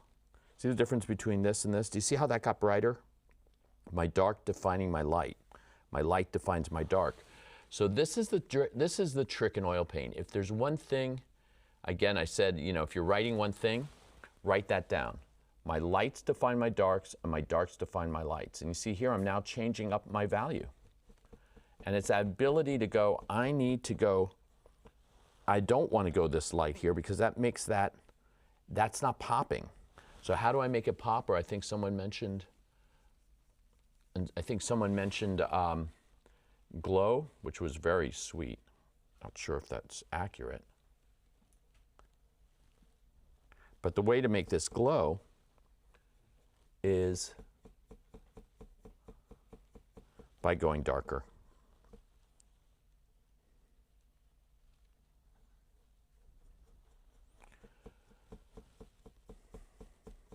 Now, it doesn't have to be dark all the way, right? It can get lighter here, and excuse me. And the reason for that is that there's no surface that's going to be the same value. Surfaces go from darker to lighter. So I am going to go lighter as I get to here, actually. And I also don't need it as dark because I need it dark against, I need this dark against here, but I don't need it dark against here. Here, in fact, I can start to go lighter. And I can even start to go lighter down here. And if you go, well, why can you go lighter down there? Well, that's getting darker. Do you see how this starts to work? And you can see this is like, how many times have I gone over this area? So we talked to, someone had that really great question in the beginning. I think it was the first question, which was infecting. And I loved it. The question really made me think. I actually love the questions where I kind of don't know the answer. Maybe you don't. Maybe your favorite questions are the ones I actually can give a solid answer to. But I like the questions where I don't know the answer because they make me think and try and answer it if I can or not. And so in this case, I went over the brown. Now I'm going it over. Then I went over it again with this, a Bosch. And now I'm going it over a third time, I think. And I'm going lighter. And we're seeing just even in the floor. I'm actually going to interrupt myself to make a really important point. If you're doing a background and you think you're filling in, stop. The background or the table, every single thing you paint is important when you're painting it. So I'm not filling in right now. I'm changing value. I'm thinking about what I have. And I'm actually even going to see, I'm going to do something else. Right here, I'm using some greenish paint because in fact this is reflecting green. And I'll show you in one sec. I'm going to have to put more white on soon.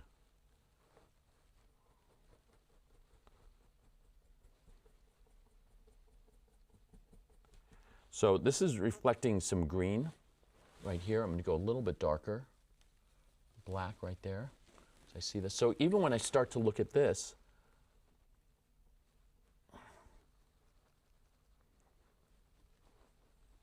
even when I start to look at the table, I start to see differences in values. And right here I see some of this green reflecting there.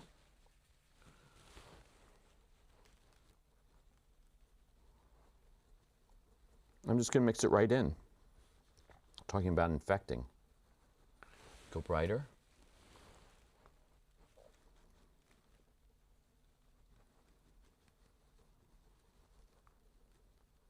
I'm just working right into the wet paint.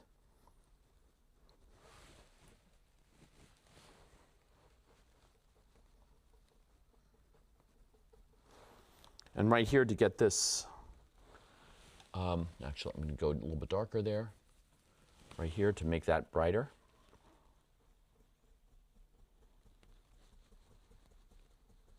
So I just keep adjusting. And I'm just working on a table. I left the pears. Someone said, go get back to the pears. Now I got to make this wider for that, you see? See where that works. Okay. There we go.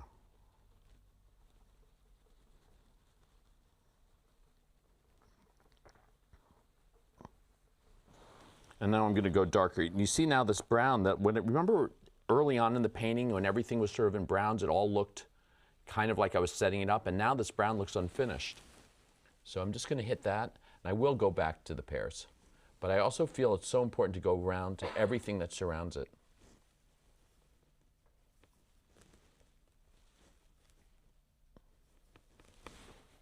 So So watch what happens to this edge when I do this.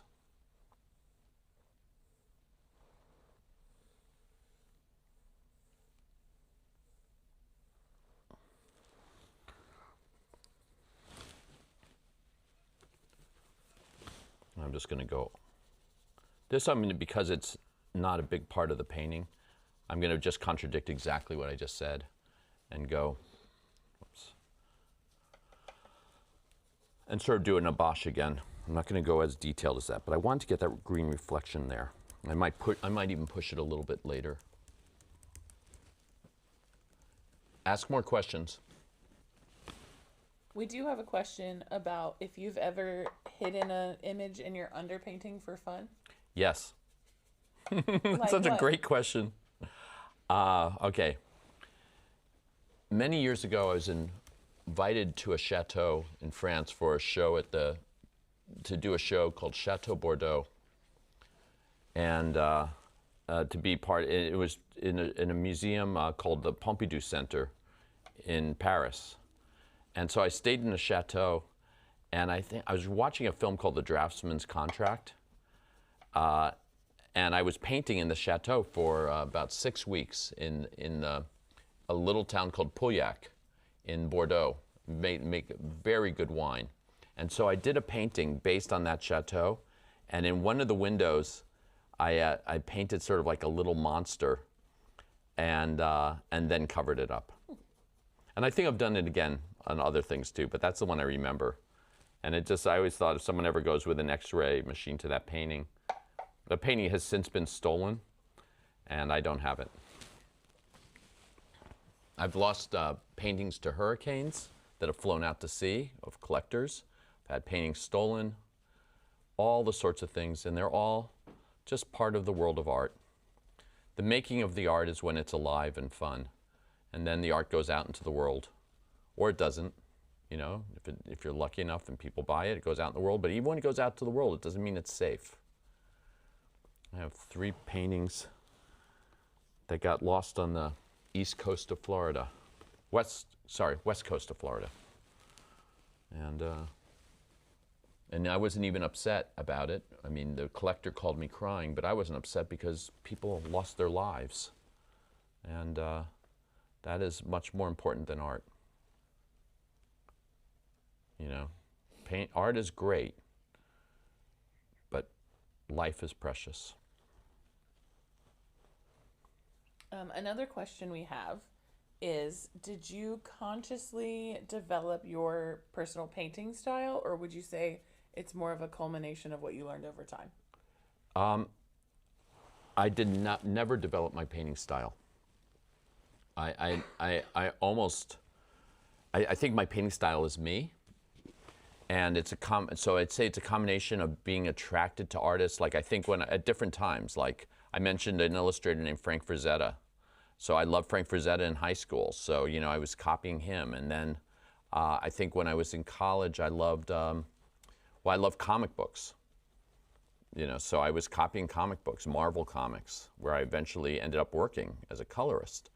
And so I was copying Jack Kirby and all these sort of great artists.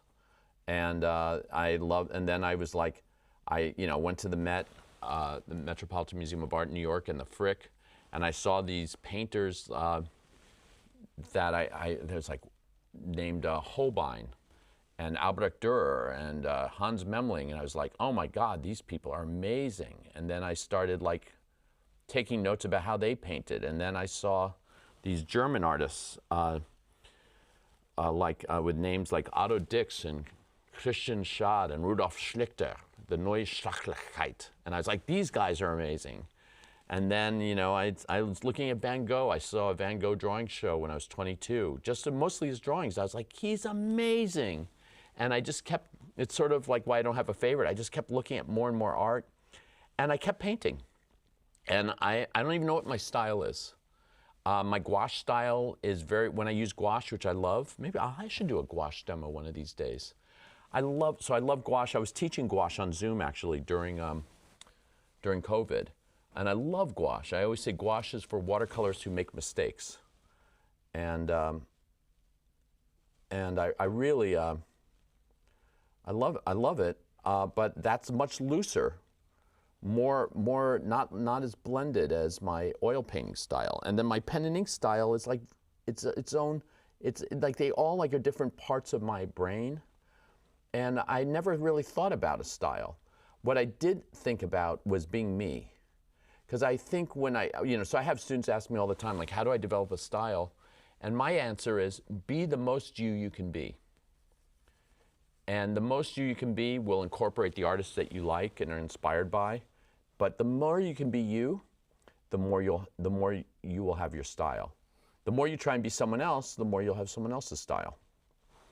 So that's why sometimes when someone tells you like your work is wrong, you should be more like this or more like that, they're kind of negating who you are and negating your style.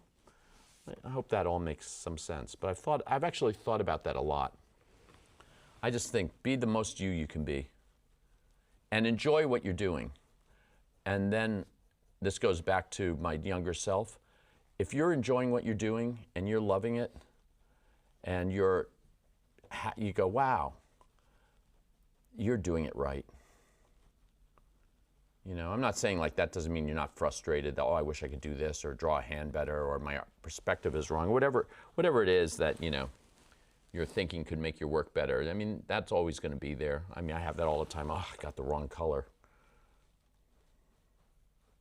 See right here, I need to go lighter. I'm just putting the light right in there on top of my darks. Need more chroma, more color, more hue. Sometimes my dyslexia, I get confused with my own color terms. I know they say like master of color. We all know I'm not a master of color, right? We understand that's marketing. I'm not a master of anything. I'm always learning. It's actually one of the reasons why I like teaching is when I said like a lot of your questions I don't know the answers to, but they make me think. It's one of the things I love about teaching is that it's not like I'm coming with you guys going, oh, I know it all. It's the opposite. It's like, I don't, but I'm always learning and I'm always, you know, just like today I had here's a reflected light that's reflected into the shadow. Ooh, there we go. You know, I'm always just trying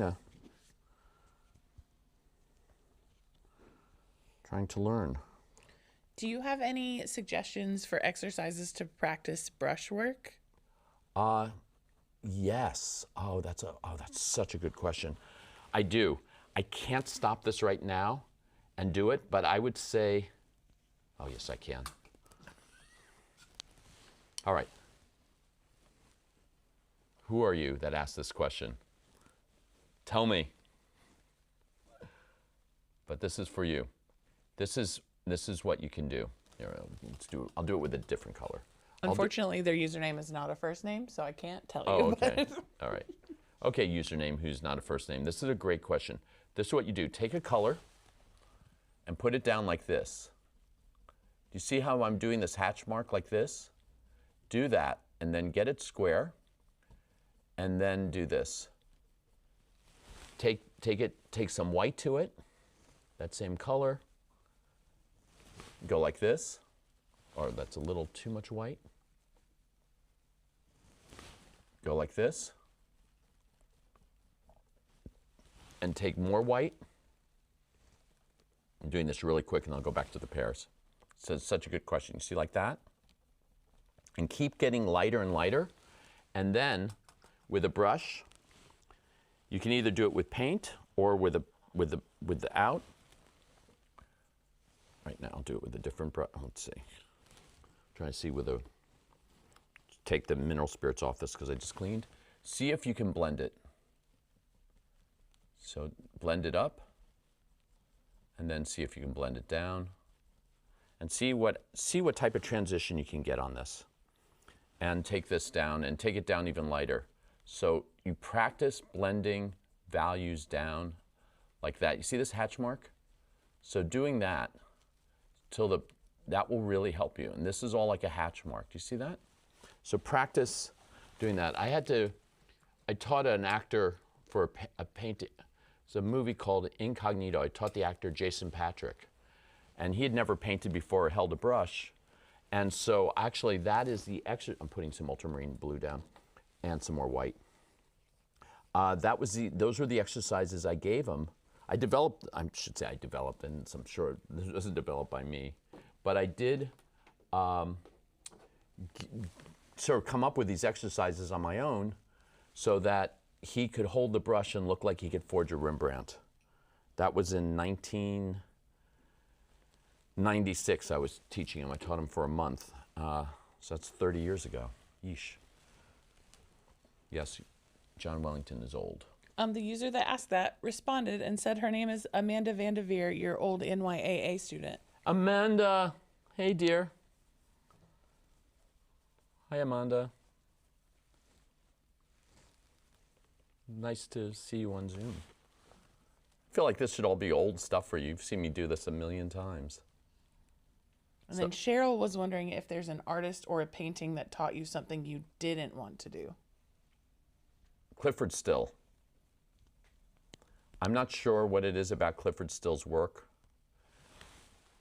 but I really don't like Clifford Still's work. And he's not alive anymore, and I don't feel, he's in every museum, so I don't feel bad about saying that. But yeah, I don't like, somehow the way he mixed his browns and his blacks and browns, and some of my friends love his colors. And love it, but I just don't. See how I'm just keep pushing my darks? See what happens when I push my darks? I hope it would. I don't know how it's reading on camera. Whoops. My canvas keeps moving, or my panel. I'm painting on a wood panel. I don't know the name of this one, but it is available at JerrysArtarama. I'm trying to think. That was a good question. Like what I said, Clifford Still. I don't know. It's funny. I spend more time being envious of other artists' talents and their vision than I do critiquing them. You know, so it's not like I look at too many artists and go, oh, they're bad because of this or they're bad because of that. Maybe when I was younger, I used to do that more out of insecurity. But I think these days I just sort of more, I feel more like just in marvel of how many different people's visions are really wonderful and how good artists are.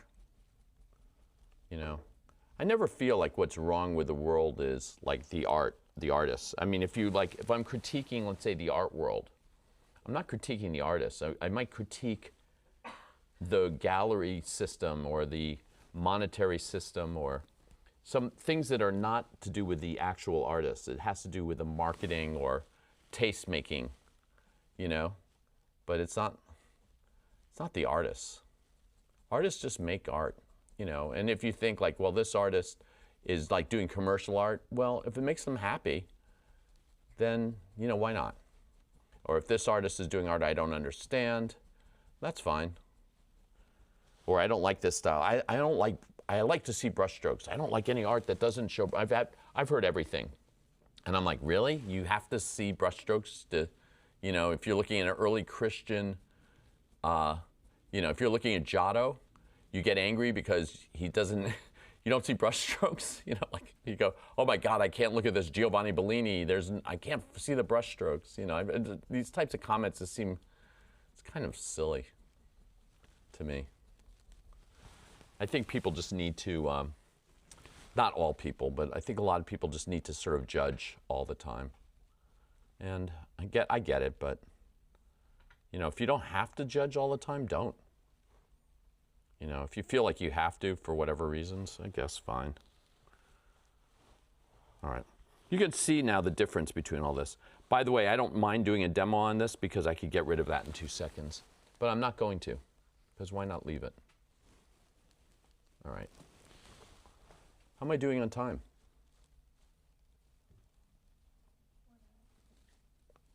Wow. You got an hour left.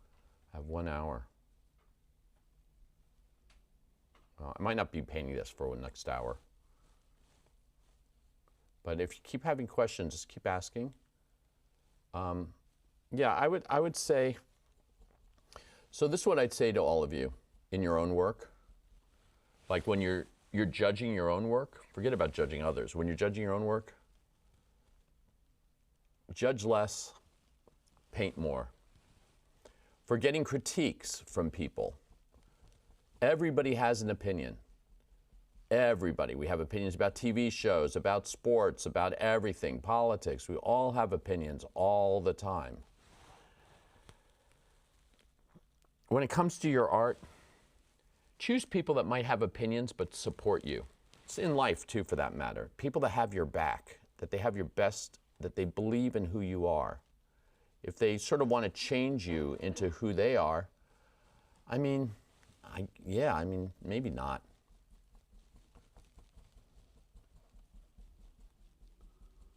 I have no idea how this is looking, but just keep painting. Keep the brush moving, keep adding paint. I am using black because it feels right for this area. I'm going to go darker here.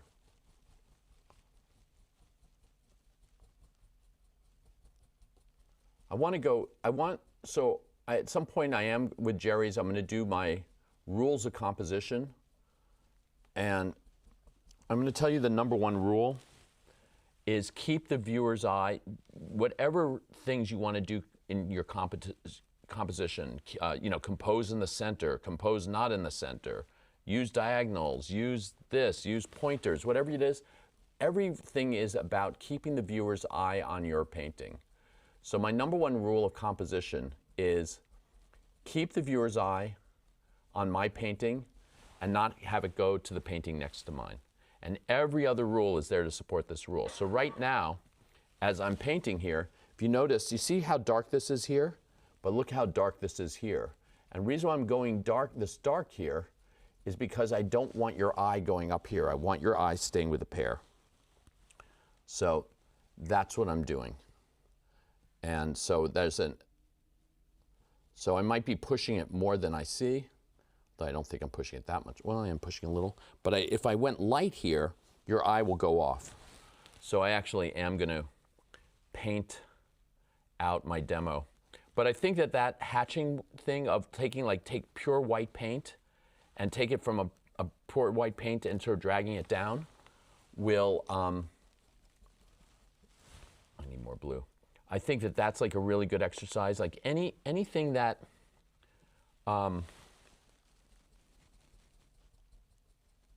anything that allows you brush control, even doing what I'm doing right here is really good for brush control. Do you see how I'm working, like the line work? Like if I slow it down in slow motion, I'm doing this. You see? It's hatch marks. I'm just speeding it up. I'm going, but really, I'm doing this, but slow it down to this. And just practice this. You see? And then you get faster and faster. And then you'll see when I'm painting, you'll see me at times when I'll go faster and I'll go slower. Sometimes I'll use a maul stick. Sometimes I'll paint with my glasses on or off. You see what it does as I'm getting darker here to the drama of the painting? I hope you do. I'm going to go a little bit lighter here. Sorry about this demo. It is the demo on top of a demo.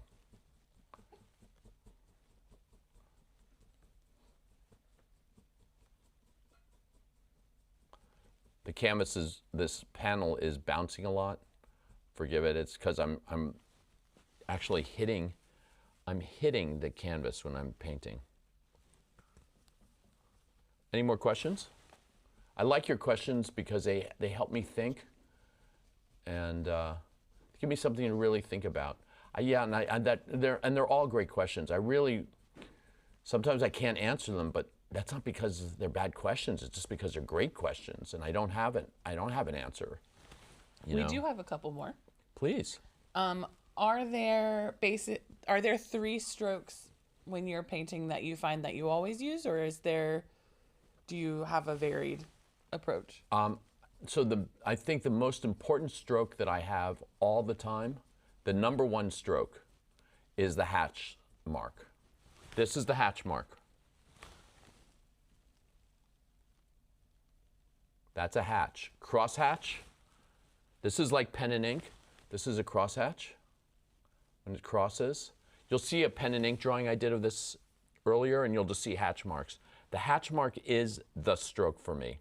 I know battajando is that dabbing, but the hatch mark is Van Gogh. The hatch mark is Crivelli. The hatch mark is every egg tempera painting. It's every pen and ink painting. It's amazing. And so develop the hatch mark. So, you know, either through drawing, and then if you see me going like this, like that, it's still the hatch mark. It's just faster. And the ébauche even, that wash, that is still a hatch mark. It's just a hatch mark with paint that's not so thick and a faster mark. So this is a faster mark, and you'll see, so the hatch mark is the everything to me. Develop that. And that is, you know, that's every drawing. That's almost every drawing. I mean, it's not Seurat, right? Seurat was pointillist. And even his drawings were more value-driven than line-driven. I love Seurat, by the way. I mean, that's the thing with artists, right?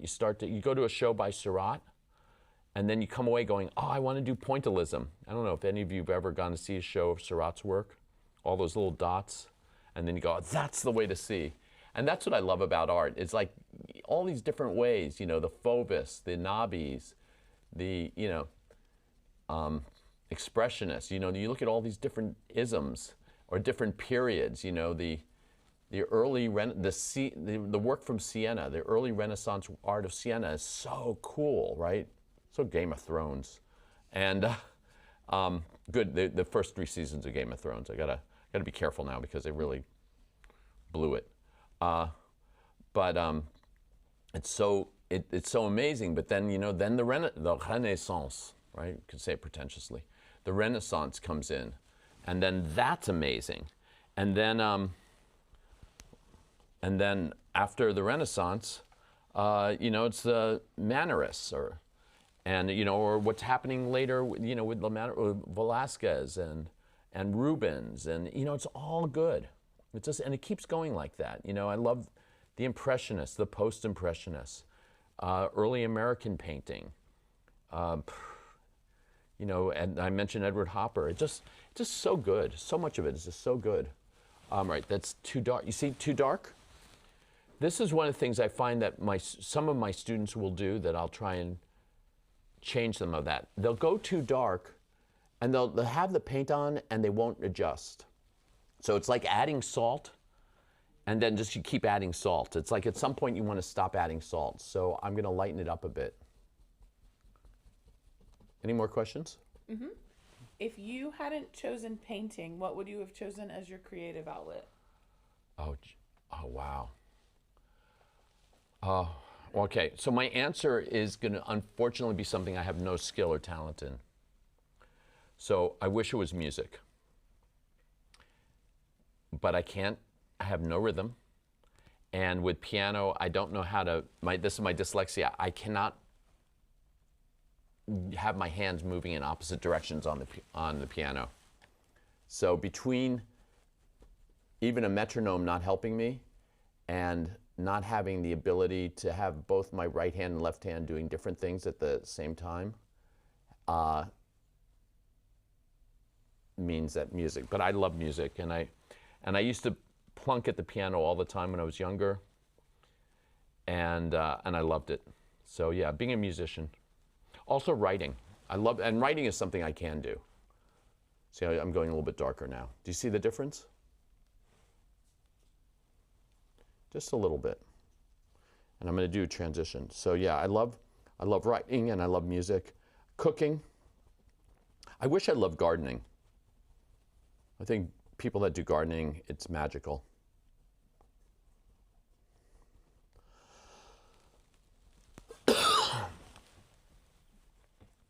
I love archery. Ooh. Cheryl is wondering, how would you go about making something completely matte in oils? Definitely not use this medium that I'm doing. Well, so certain colors dry matte. The browns eat up the oil, linseed oil. Blacks eat up the oil, but you can also use matte mediums. You add a little bit of wax to it and it'll mat it out. So some of the wax mediums will do that for you. You have to be careful with it, with wax mediums, but you know, for longevity, but you play with it. But that will do, that wax mediums will do really beautiful things. It's gorgeous. They don't quite look like encaustic, but and you can buff the paintings. It's really fun. So there's Dorland's wax medium, and then I think, I don't know, does Jerry's have a wax medium? Not yet. Anyway, there's a bunch of them. You can play with them. I've experimented with them. They're really beautiful, and that's maybe the nicest way to get a really beautifully controlled. All right, here you can see I'm working with my edge, getting a really beautifully controlled matte surface, and it's really fun. Mix a little wax with your oil paint. Good questions. For this demo, would you say that basically one brush size is fitting all? I'm using 4 different brush sizes, and yeah, it's kind of limiting, but it's also because I'm doing this demo and I just don't want to spend a lot of time going back and forth with my brushes, so I'm making do with less. I have more brushes out here, and I'm just kind of like, I'm doing what I've mentioned once in another demo that one of my teachers told me not to do. My watercolor teacher, he's Mr. Reed, and he'd say, "John, you're married to your brush." And I'd say, "Yeah, we're very happy together." And I'm just very monogamous. But, you know, the right brush is the brush that does the job you want, you know. It's so funny. You know, I do read the comments on the YouTube comments, and every now and then, including from one of my best friends who's a professor at the Rhode Island School of Design, he's like, "Your brushes are too small." And they probably are, but you know what? I love them. So, you know, what can I say? They might be too small, but they work for me. You know, so in this case, I am, see right here, I'm clicking in my lights. Do you see that? So much value playing.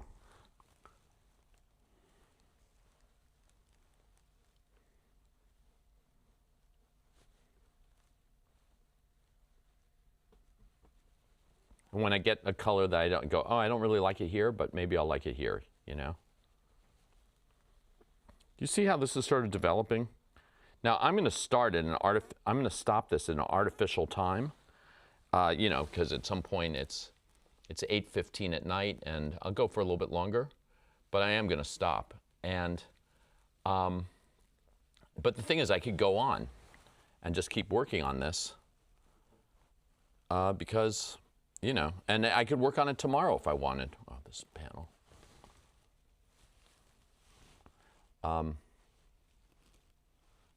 And that's because it's finished when it's finished. And sometimes, you know, the next day you see everything you should have done. I don't know if that ever happens. You know, you look at it the next day and you go, oh my God, wow, I could do this, but that's great. But I won't have a next day on this. And that's kind of fun too. It's kind of like, what is? So this painting, the truth of this painting is really this moment that we're sharing together on YouTube. This is it. You, me, being here. This is the truth. This is the moment. Whatever ends up on this canvas, this panel, it's a wood panel, whatever ends up on this, kind of ends up on it. But you will see that my background values aren't always the same. This floor value isn't always the same. Sometimes you're seeing right here, do you see I did this long stroke like that? That is not a hatch stroke, that's a back and forth stroke. So it's a good stroke, it's just not a stroke I do all the time. I do more this stroke. And right here, if I need to blur a shadow, well, let me get the shadow. Let me get it in first before I blur. Let me see what I'm doing here.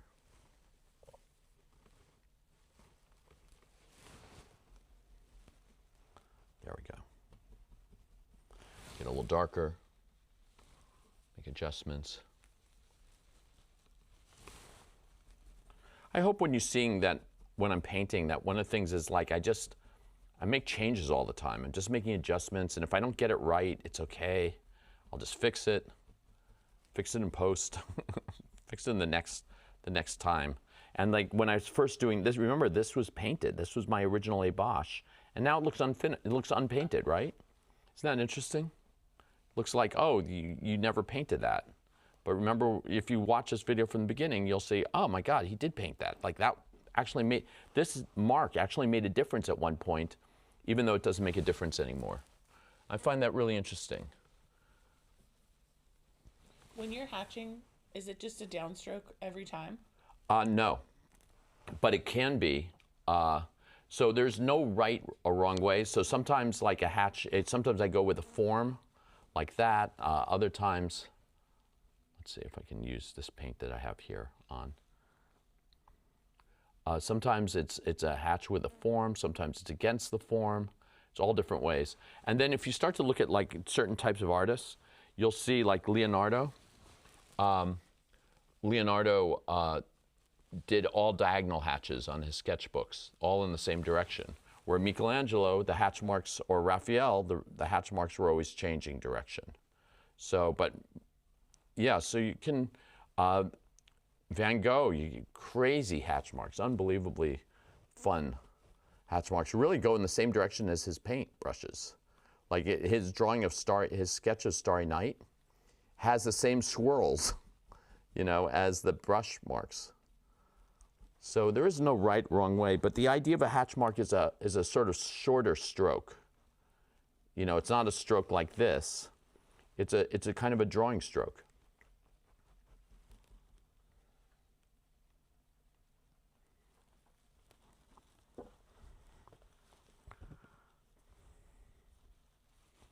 All right, I'm going to see, what do I want to do? I want to do so much. All right, I want to get a smaller brush.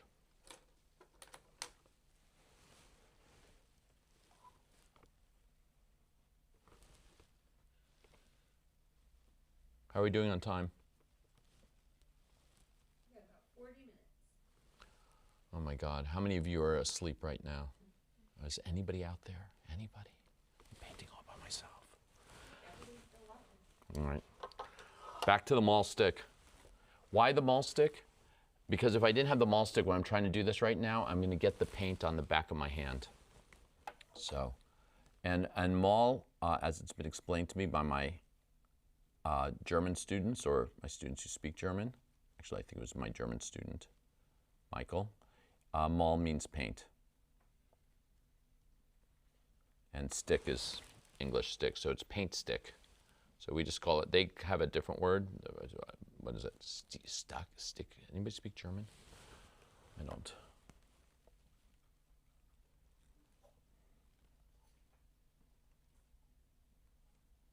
So right now I'm using a tiny little brush.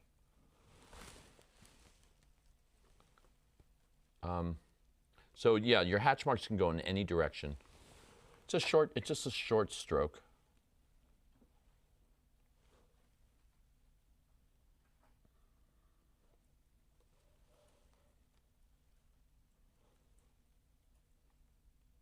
Anybody, any other questions? I like your questions. They take my mind off my painting. So I don't have to think about my painting. I can think about your questions that I'm unable to answer.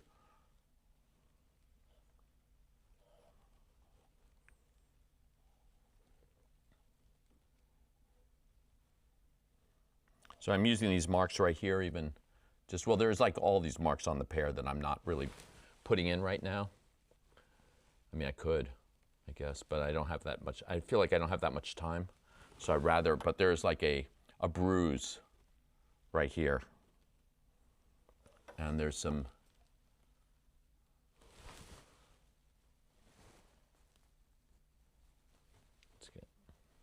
black neutralizes, white neutralizes. So I just neutralize with black and with white to get this color right here.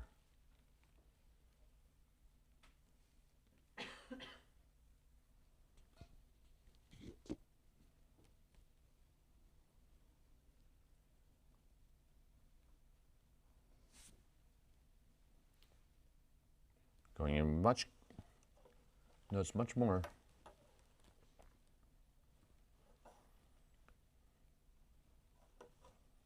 Here's a question. Is there any artist whose art looked significantly different in person than in any photos or videos you've seen? Mine. My work looks so different. And I mean, yeah, so lots of art, Van Gogh, I mean, so many. But I have to say that one of the comments, because a lot of people, you know, they see my work online on my website or something, and then when they actually see the work in person, they go, oh my God, I had no idea. And I think it's scale and it's detail and that you can really feel the paint, and that when you're seeing like the Instagramification of art, it really loses in the translation. But I think that applies to every artist. I mean, I think an artist I haven't even mentioned yet who I love so much is Turner. Like Turner, like looking at a photo of a Turner is like, yeah, I think almost all these really great artists. Now, there are some artists whose work looks better in reproduction than it does in person. I'm thinking of one artist right now who's very famous and still living, and I'm not mentioning that artist's name for that reason. It's an artist I've met a couple of times, but he would not know who I am. And I like his art, but I've had to say that, like, I've seen the work in reproduction. I was like, oh my God, that's great. And then I go to the gallery to see the show. I was like, wow, look better in reproduction. And, but my work looks better in person. And many of artists, like Giovanni Bellini, all the artists I mentioned, they all look better in person. But, you know, you can't see everything in person, so you just got to make do sometimes. Have you ever finished a painting and thought right away that you were done and happy with it, or do you usually have to come back and look at it later? I have finished the second, actually. Usually I have to come back and finish it later, or I'll say I'm done, I'll sign it, and then I'll go back and work on it for another couple of days. And sometimes I'll even go back into a painting I finished like 5 or 6 years before and realize that I didn't kick, it doesn't have wall power, it isn't kicking enough, and I will go back and work on that. So I've done that probably like 8 or 9 times, where I've gone back into a finished painting that's even shown in galleries and repainted it because I just realized it could look so much better. See this, look how small this brush is. It's going to drive some of you crazy. I love this brush. This is all the brushes I'm using are Creative Mark, and this is called the Fine Tip Liner. And there's a number of very famous artists that actually have used this brush. It's about the cost of a latte in Raleigh or New York. And I use this all the time. I use this brush all the time.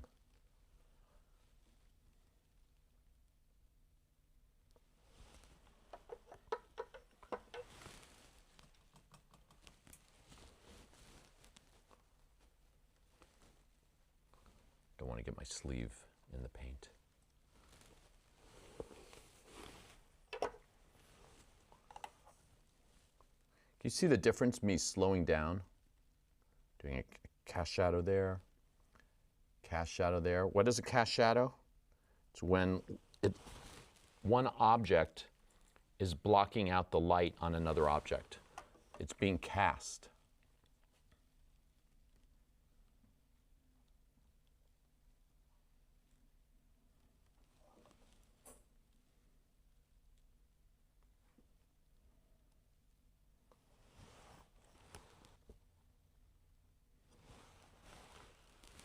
Even darker.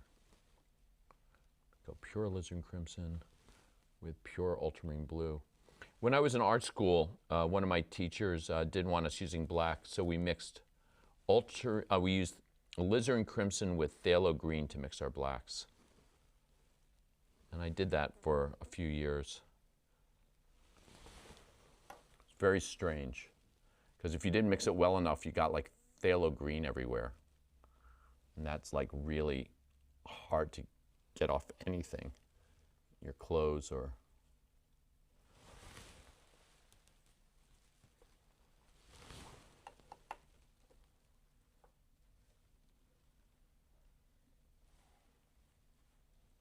How long did it take you to decide that it is okay to use black, and what changed your mind? That's such a good question. Who asked that one? They have a... Cheryl. Hey, Cheryl. What a great question. Okay. Art. The first use of black I know is about 40 to 60,000 years ago in the caves. Perdoac, Fontagome, they were all using black. And I don't know if any art teacher that would say they shouldn't have used black. They were using coal, the burnt bones. Next was, so that was it right off. Then like every artist I is looking at, when they do color analysis of a Rembrandt, there was ivory blacks, which was ivory Tusc, Velázquez, Van Gogh, Picasso, Franz Klein, Jean-Michel Basquiat, Giovanni Bellini, Michelangelo. Every single artist used blacks. Every one of them. There's 2 rooms at the Prado called the Black Rooms with paintings by Goya, which is all black. I mean, I'm not saying like, and it's not mixed black. It's not phthalo green and alizarin crimson or a dark brown. It's black pigments. Now that black pigment can be, it can be lamp black, which is the soot. It can be a bone black, like ivory tusk, which is what they used to use. It can be all these different blacks, but there was all black. And I didn't understand like how, like I was looking at Holbein, and I was looking at, Gustave Moreau, and I was looking at Van Gogh, and I was looking at Seurat, and I was looking at Fauvis, and, color painters, and they all were using black. Seurat, and I was like, how can they say not to use black? Like, that's just weird to me. It's like all these artists I love, and I realized, so that it was really looking at art and just going, wait a minute, if they could all use black, I mean, if Van Gogh could, Egon Schiele was using black all the time. I mean, all these artists, and I was like, wait, would my art teachers say that they're better than Goya? Like, oh, Goya, he's terrible because he used black. So if anybody is better than Goya, sure, I guess, don't use black. But like, if you're not better than Goya or better than Velázquez or better than Van Gogh, Van Gogh, Velázquez, and Goya. There we go. If you're not better than all those artists, then maybe rethink. I'm not saying you should use black. I'm just saying don't get on people for using the pigments, the different black pigments, which are, by the way, all of them are different. They all feel different. And I think the reason why it's such a topic for me is just because I was always surprised when people become very dogmatic about something in art. Because it just seems like art should be that one of those places that's like a safe place to not be so dogmatic. You know what I mean? Like it could be like a place where maybe you can just create. But people don't really want you just to sometimes create. They want to say you're creating wrong, which is kind of funny to me. I think that's, someone asked what I would say to my younger self, and I would say, you can't create wrong. Like, don't worry about it. If you're creating right. It's like you can't you can't create wrong. We have a question about if you ever do monochromatic paintings. Yes. And as a follow-up, if so, which was your favorite and why? And I'd like to know what color is your favorite to do. I did. I don't have a favorite color, but I have a Grisaille black and white monochromatic painting. And in some of my paintings that have full color, I have the figures staying in green, in verdaccio, like a viridian black white. Or I've had some figures staying in blue, like ultramarine blue, just as sort of a narrative idea. I don't have a favorite. You probably noticed that when I'm pressed to have favorites on anything, it's difficult for me. I'm not very good with favorites. I love monochromatic. I mean, think of any pencil drawing you've ever done, right? It's monochromatic, unless you're using color pencil. So yeah, I'm big into that. But I will say for underpainting, these are the colors I like underpainting most with, which has to do with here I can do a plug for my limited portrait set. I have black, I have ivory black, I have raw sienna, I'm sorry, I have black, ivory black, burnt sienna, and I have viridian green. And those are 3 out of the 4 of my favorite underpainting colors. The 4th one being ultramarine blue. So I do have colors, like if I'm going on top of it with other colors, I like that reddish brown, I like black and black and white, and I like green and white and blue and white. All right. Edges, guys, I'm sorry, shadows are blurry. They're always going to be blurrier than the object making them. And they get blurrier from as they go far away. So let me blur this. This stroke, guys, it's going to look something like this. Sorry about the easel. It's going to look like that. Ready? So it's even going, this is going to be like a hatch mark. See how I just soften this? Cast shadows get blurrier the farther away they are from the object, and the closer they are to the object. So here, now do I have to blend it like this, or could I leave it less blended? That's just taste, and I could gone either way. But you see here, you see that rough edge? Watch out. Here now I'm not going to do the hatch mark, I'm going to do a different way. I'm going to go like this. See? I'm dragging, and now I'm going to go back and do that. And it's a little bit harder as it gets closer to the object. As it gets farther away from the object, it gets softer. That's just in nature. So if you want to check if what I'm saying feels accurate, just observe cast shadows as they move away from the object and say, oh, does it feel more blurry than close to the object? And that's how you check anything, like I say, like if I'm saying something about nature, or like darks define the lights or lights define the darks, is just check, just look around your room and see if there's a truth to it.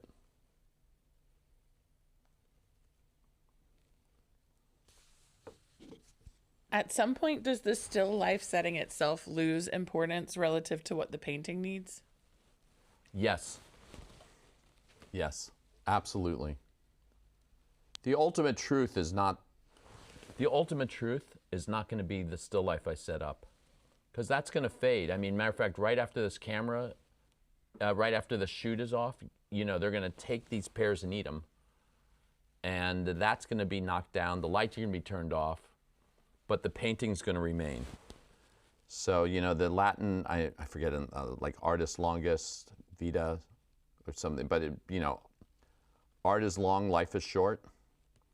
The life of these pears, you poor pears, the life of these poor pears is going to be very short. They're going to be eaten by one of our staff members here shortly. They're not going to survive. They're not going to survive until next morning. And I will say that that's why I find life precious. I don't make art more important than life, because life is shorter, it makes it all the more precious. Treasure life, treasure everybody in your life that you love. It's so important. Art is wonderful, but it's never going to be life. So let's treasure these pears. Thank you for giving to us.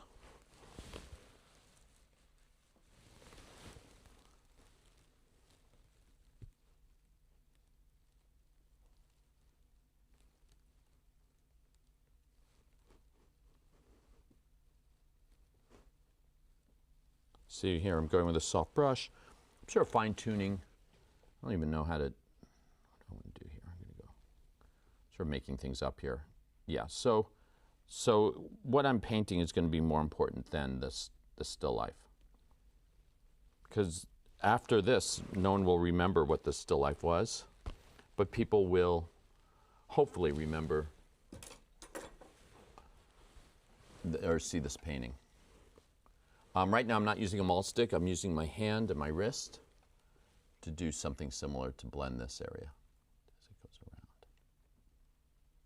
And I'm doing that term battajando. Again, if you try and look it up, I've never been able to find it.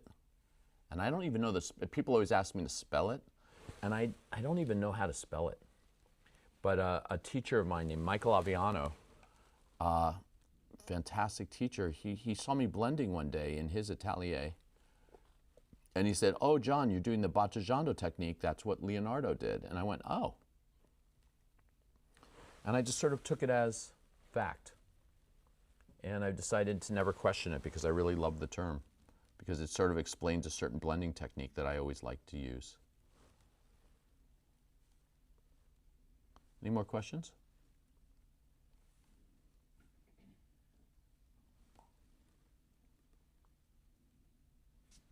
Someone suggested that maybe next time you should paint a dessert table if we're going to eat it afterwards. Seriously, when you're right, you're right. But I think also maybe instead of pears, if we're talking desserts, because I have a sweet tooth, so now we're going to go somewhere where all of a sudden I'm going to gain calories just talking about. But yeah, if we do sweets, it's not going to get painted. It's going to go right into the stomach, right into my belly. Here I'm going to find. Oh, now I'm going to go to the. See, now I have to go back to the maul stick. Whoops, too. Oh, you see that? I put this mark right here, like this. You see that? Too light. So if that's too light, I like showing you making errors, or things that, not errors, but things maybe I don't want, so that I can show you taking it out. So if I do that, and let's say I just do this. See? And here I need to correct the drawing of that. There we go.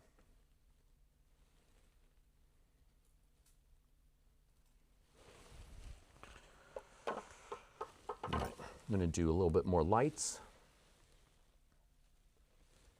And again, I don't really know how this is looking. I know that's weird to say, but I'm so in the act of painting that I'm looking, but my adjustments are very quick. So like I might, like when I stand back from this, like when it's done, I might go, "Oh my God, what did I do?"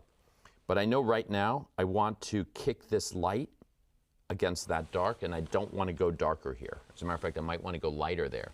So you see what I'm doing? I'm just keep pushing my lights and my darks in different places in order to get movement. By the way, do you see how unfinished this area looks now? It's kind of funny because it didn't, you go back to the beginning, it's not going to look like that. It's not going to look so unfinished. Yeah, these pears. So in some of my paintings, if you go online and look at my still lifes, you're going to see my pears sort of looking rotted and unedible.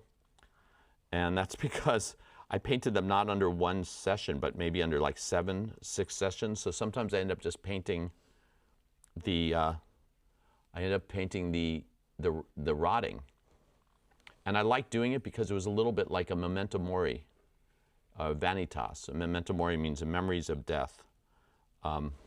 That the pears as their life was passing was a metaphor for our life passing. And by the way, in French, the name for a still life is called nature mort, dead nature.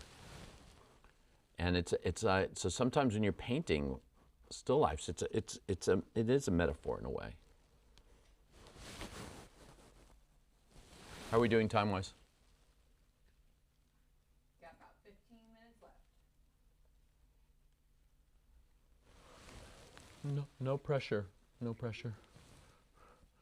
No pressure. This is when we get to what we call panic painting. All right. Like I haven't been panic painting the whole entire time? Oh, you mean now I'm supposed to start? I wish someone told me. I started so early. I started so much earlier. All right, let's see what we can do.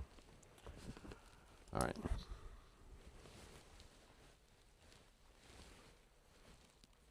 So I do have to get to this area because it's looking really,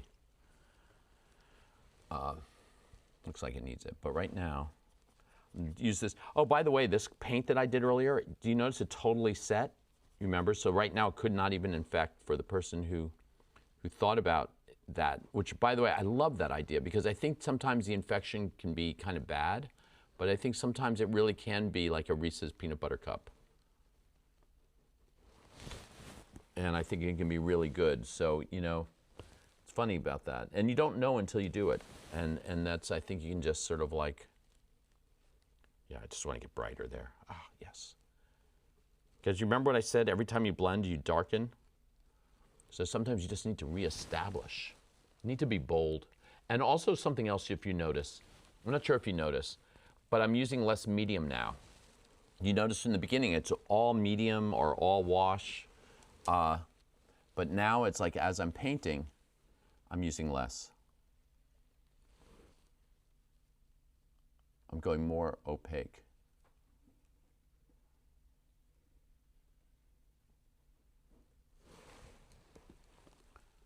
And I'm going to do more blending. And I'm doing my brush here just to clean out, just to make sure I don't have paint on it. If you ever look at unfinished paintings at like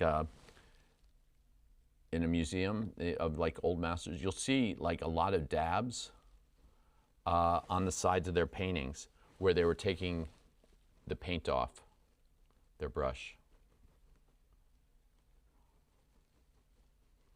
Even the painters that seem like they're doing perfect paintings, like a Vermeer, they really weren't. And tons of changes in a Vermeer too, by the way. Another artist who I love. And it's funny, like I'll joke, everything I'm about to say now is slightly facetious, but also slightly true. I will say that a painter, oh, this is my favorite painter of white walls. So Vermeer, I always say, is my favorite painter of white walls. Or I say, because I just love I love the transition of his walls. Or I'll say like Grisaille, this Dutch landscape painter, is my favorite painter of clouds. Now, of course, Turner's clouds are amazing, Constable's clouds are amazing, and countless artists' clouds are amazing. But, you know, I just happen to also always think of, when I think of Grisaille, I love his clouds. So sometimes I'll always, you know, there are different artists, like Lebrun. I always think, I love her eyes. You know, she was, you know, so there's all these different artists.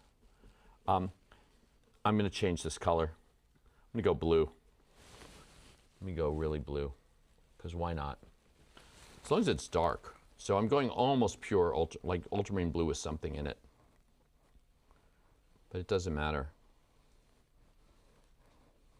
And by the way, this is completely made up, because the table doesn't fall off here. But I want that edge. Why? Because I want to keep your eye in the painting, and this is called Rule of the Dark Corner. Rule of the Dark Triangle, sorry. I don't even know my own rules. It's called Rule of the Dark Triangle, although it's not quite a triangle in this one, but you can see other things are, it's a diagonal. Diagonals move the eye. They give action to the painting. Here you can see I'm now, do you see now I'm using more medium than I was around here?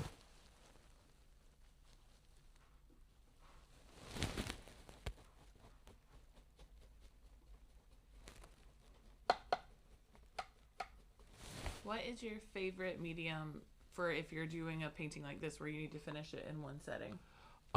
This felt medium I'm using that's not out yet is fantastic. I'm going to give you my secret medium that I use. Unfortunately, you're not going to be able to use it, but I'm going to tell you what it is. My medium is 4 parts solvent, and I actually use something you should not use. I use turpentine, but I use a very triple distilled turpentine, but turpentine is very toxic, and I don't have my medium out in a big cup. I have it out in a very small cup, and I would say please stay away from turpentine, but I do it because I'm older and I've been doing this for years and I'm used to it. And if you could make it with like a mineral spirits, do it with mineral spirits. By the way, not all mineral spirits are made the same. Just because it's called mineral spirits or even odorless mineral spirits, there's a huge difference. And here I'm going to do a promotion. Let's get it. Studio Solve. So Studio Solve was developed by Michael and William, who developed all the paints, you know, they're the chemists. And so this is a mineral spirit, but actually it's a lot less toxic than most mineral spirits. I think it's the safest one, actually. And So you can get mineral spirits in a hardware store that will, like if you put them on your skin, they'll burn your skin. So just because it says mineral spirits or even odorless, it doesn't mean that's safe. So my medium does use something unsafe, which is turpentine, triple distilled turpentine. Then it uses, that I use 4 parts solvent. Then I use 1 part real sun-thickened linseed oil, where I get very high-quality linseed oil, and I let it sit in the sun for 3 or 4 months. And then I have 2 types of sun oil. It's called sun oil. Winter oil and summer oil. Summer oil, the sun heats it up faster, and winter oil is like a little bit more delicate because the sun heats it up slower. And then I have, and that's, so it's 1 part sun oil to 4 parts solvent. And then I add a 1/2 part of real copal resin. And you go, well, what? And copal resin is, for anybody who's a musician out there, if you have a Stradivarius violin or a viola or a cello, the varnish in wood instruments of the is copal resin. So if you own a beautiful old wood instrument, the varnish that keeps it in shape is copal. And I have a collection of copal that I got from a woman 35 years ago. And I bought it not from her, I bought it from someone else. And I bought myself a life supply. But you can get copal crystals and make it. So it's 4 parts solvent, 1 part sun-thickened linseed oil, and 1/2 part copal resin. And that is my main medium. However, it's a kind of a crazy medium, and it's a medium I developed 30-something years ago for myself that works. So when I'm using this medium now, I'm thrilled to have a medium that, one, is not prohibitively expensive, and that my students can use, and I can't wait for this medium to come onto market. So I have painted with this medium in my studio because I have samples. Because in fact, my medium's getting a little bit, it's a lot. And I'm getting lazier in my old age. I don't feel like doing sun oil all the time. I look at my dwindling batch. John, not to rush you, but you got about 5 minutes. All right. Can we call, how's this looking? Good. All right, I think we can call it a night. Any last questions, guys? All right. If you have a last question, ask it. If not, thank you guys for joining me.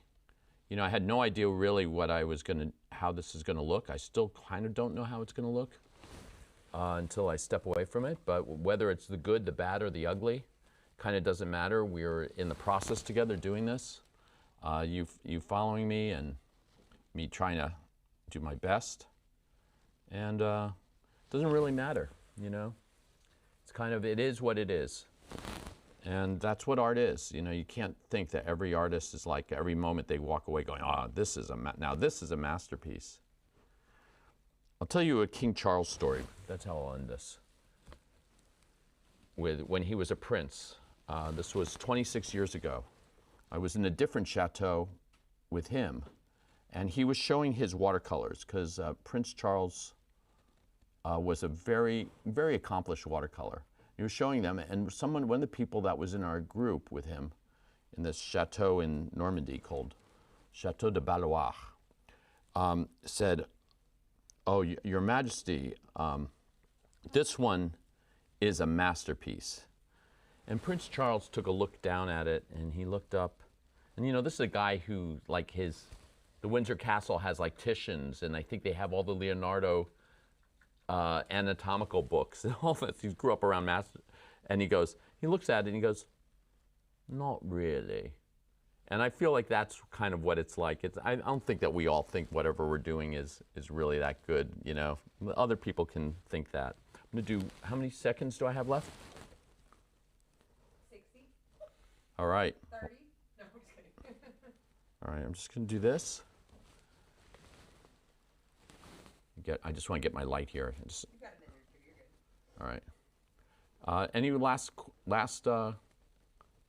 anybody want to hear something from the piano, on me on the piano?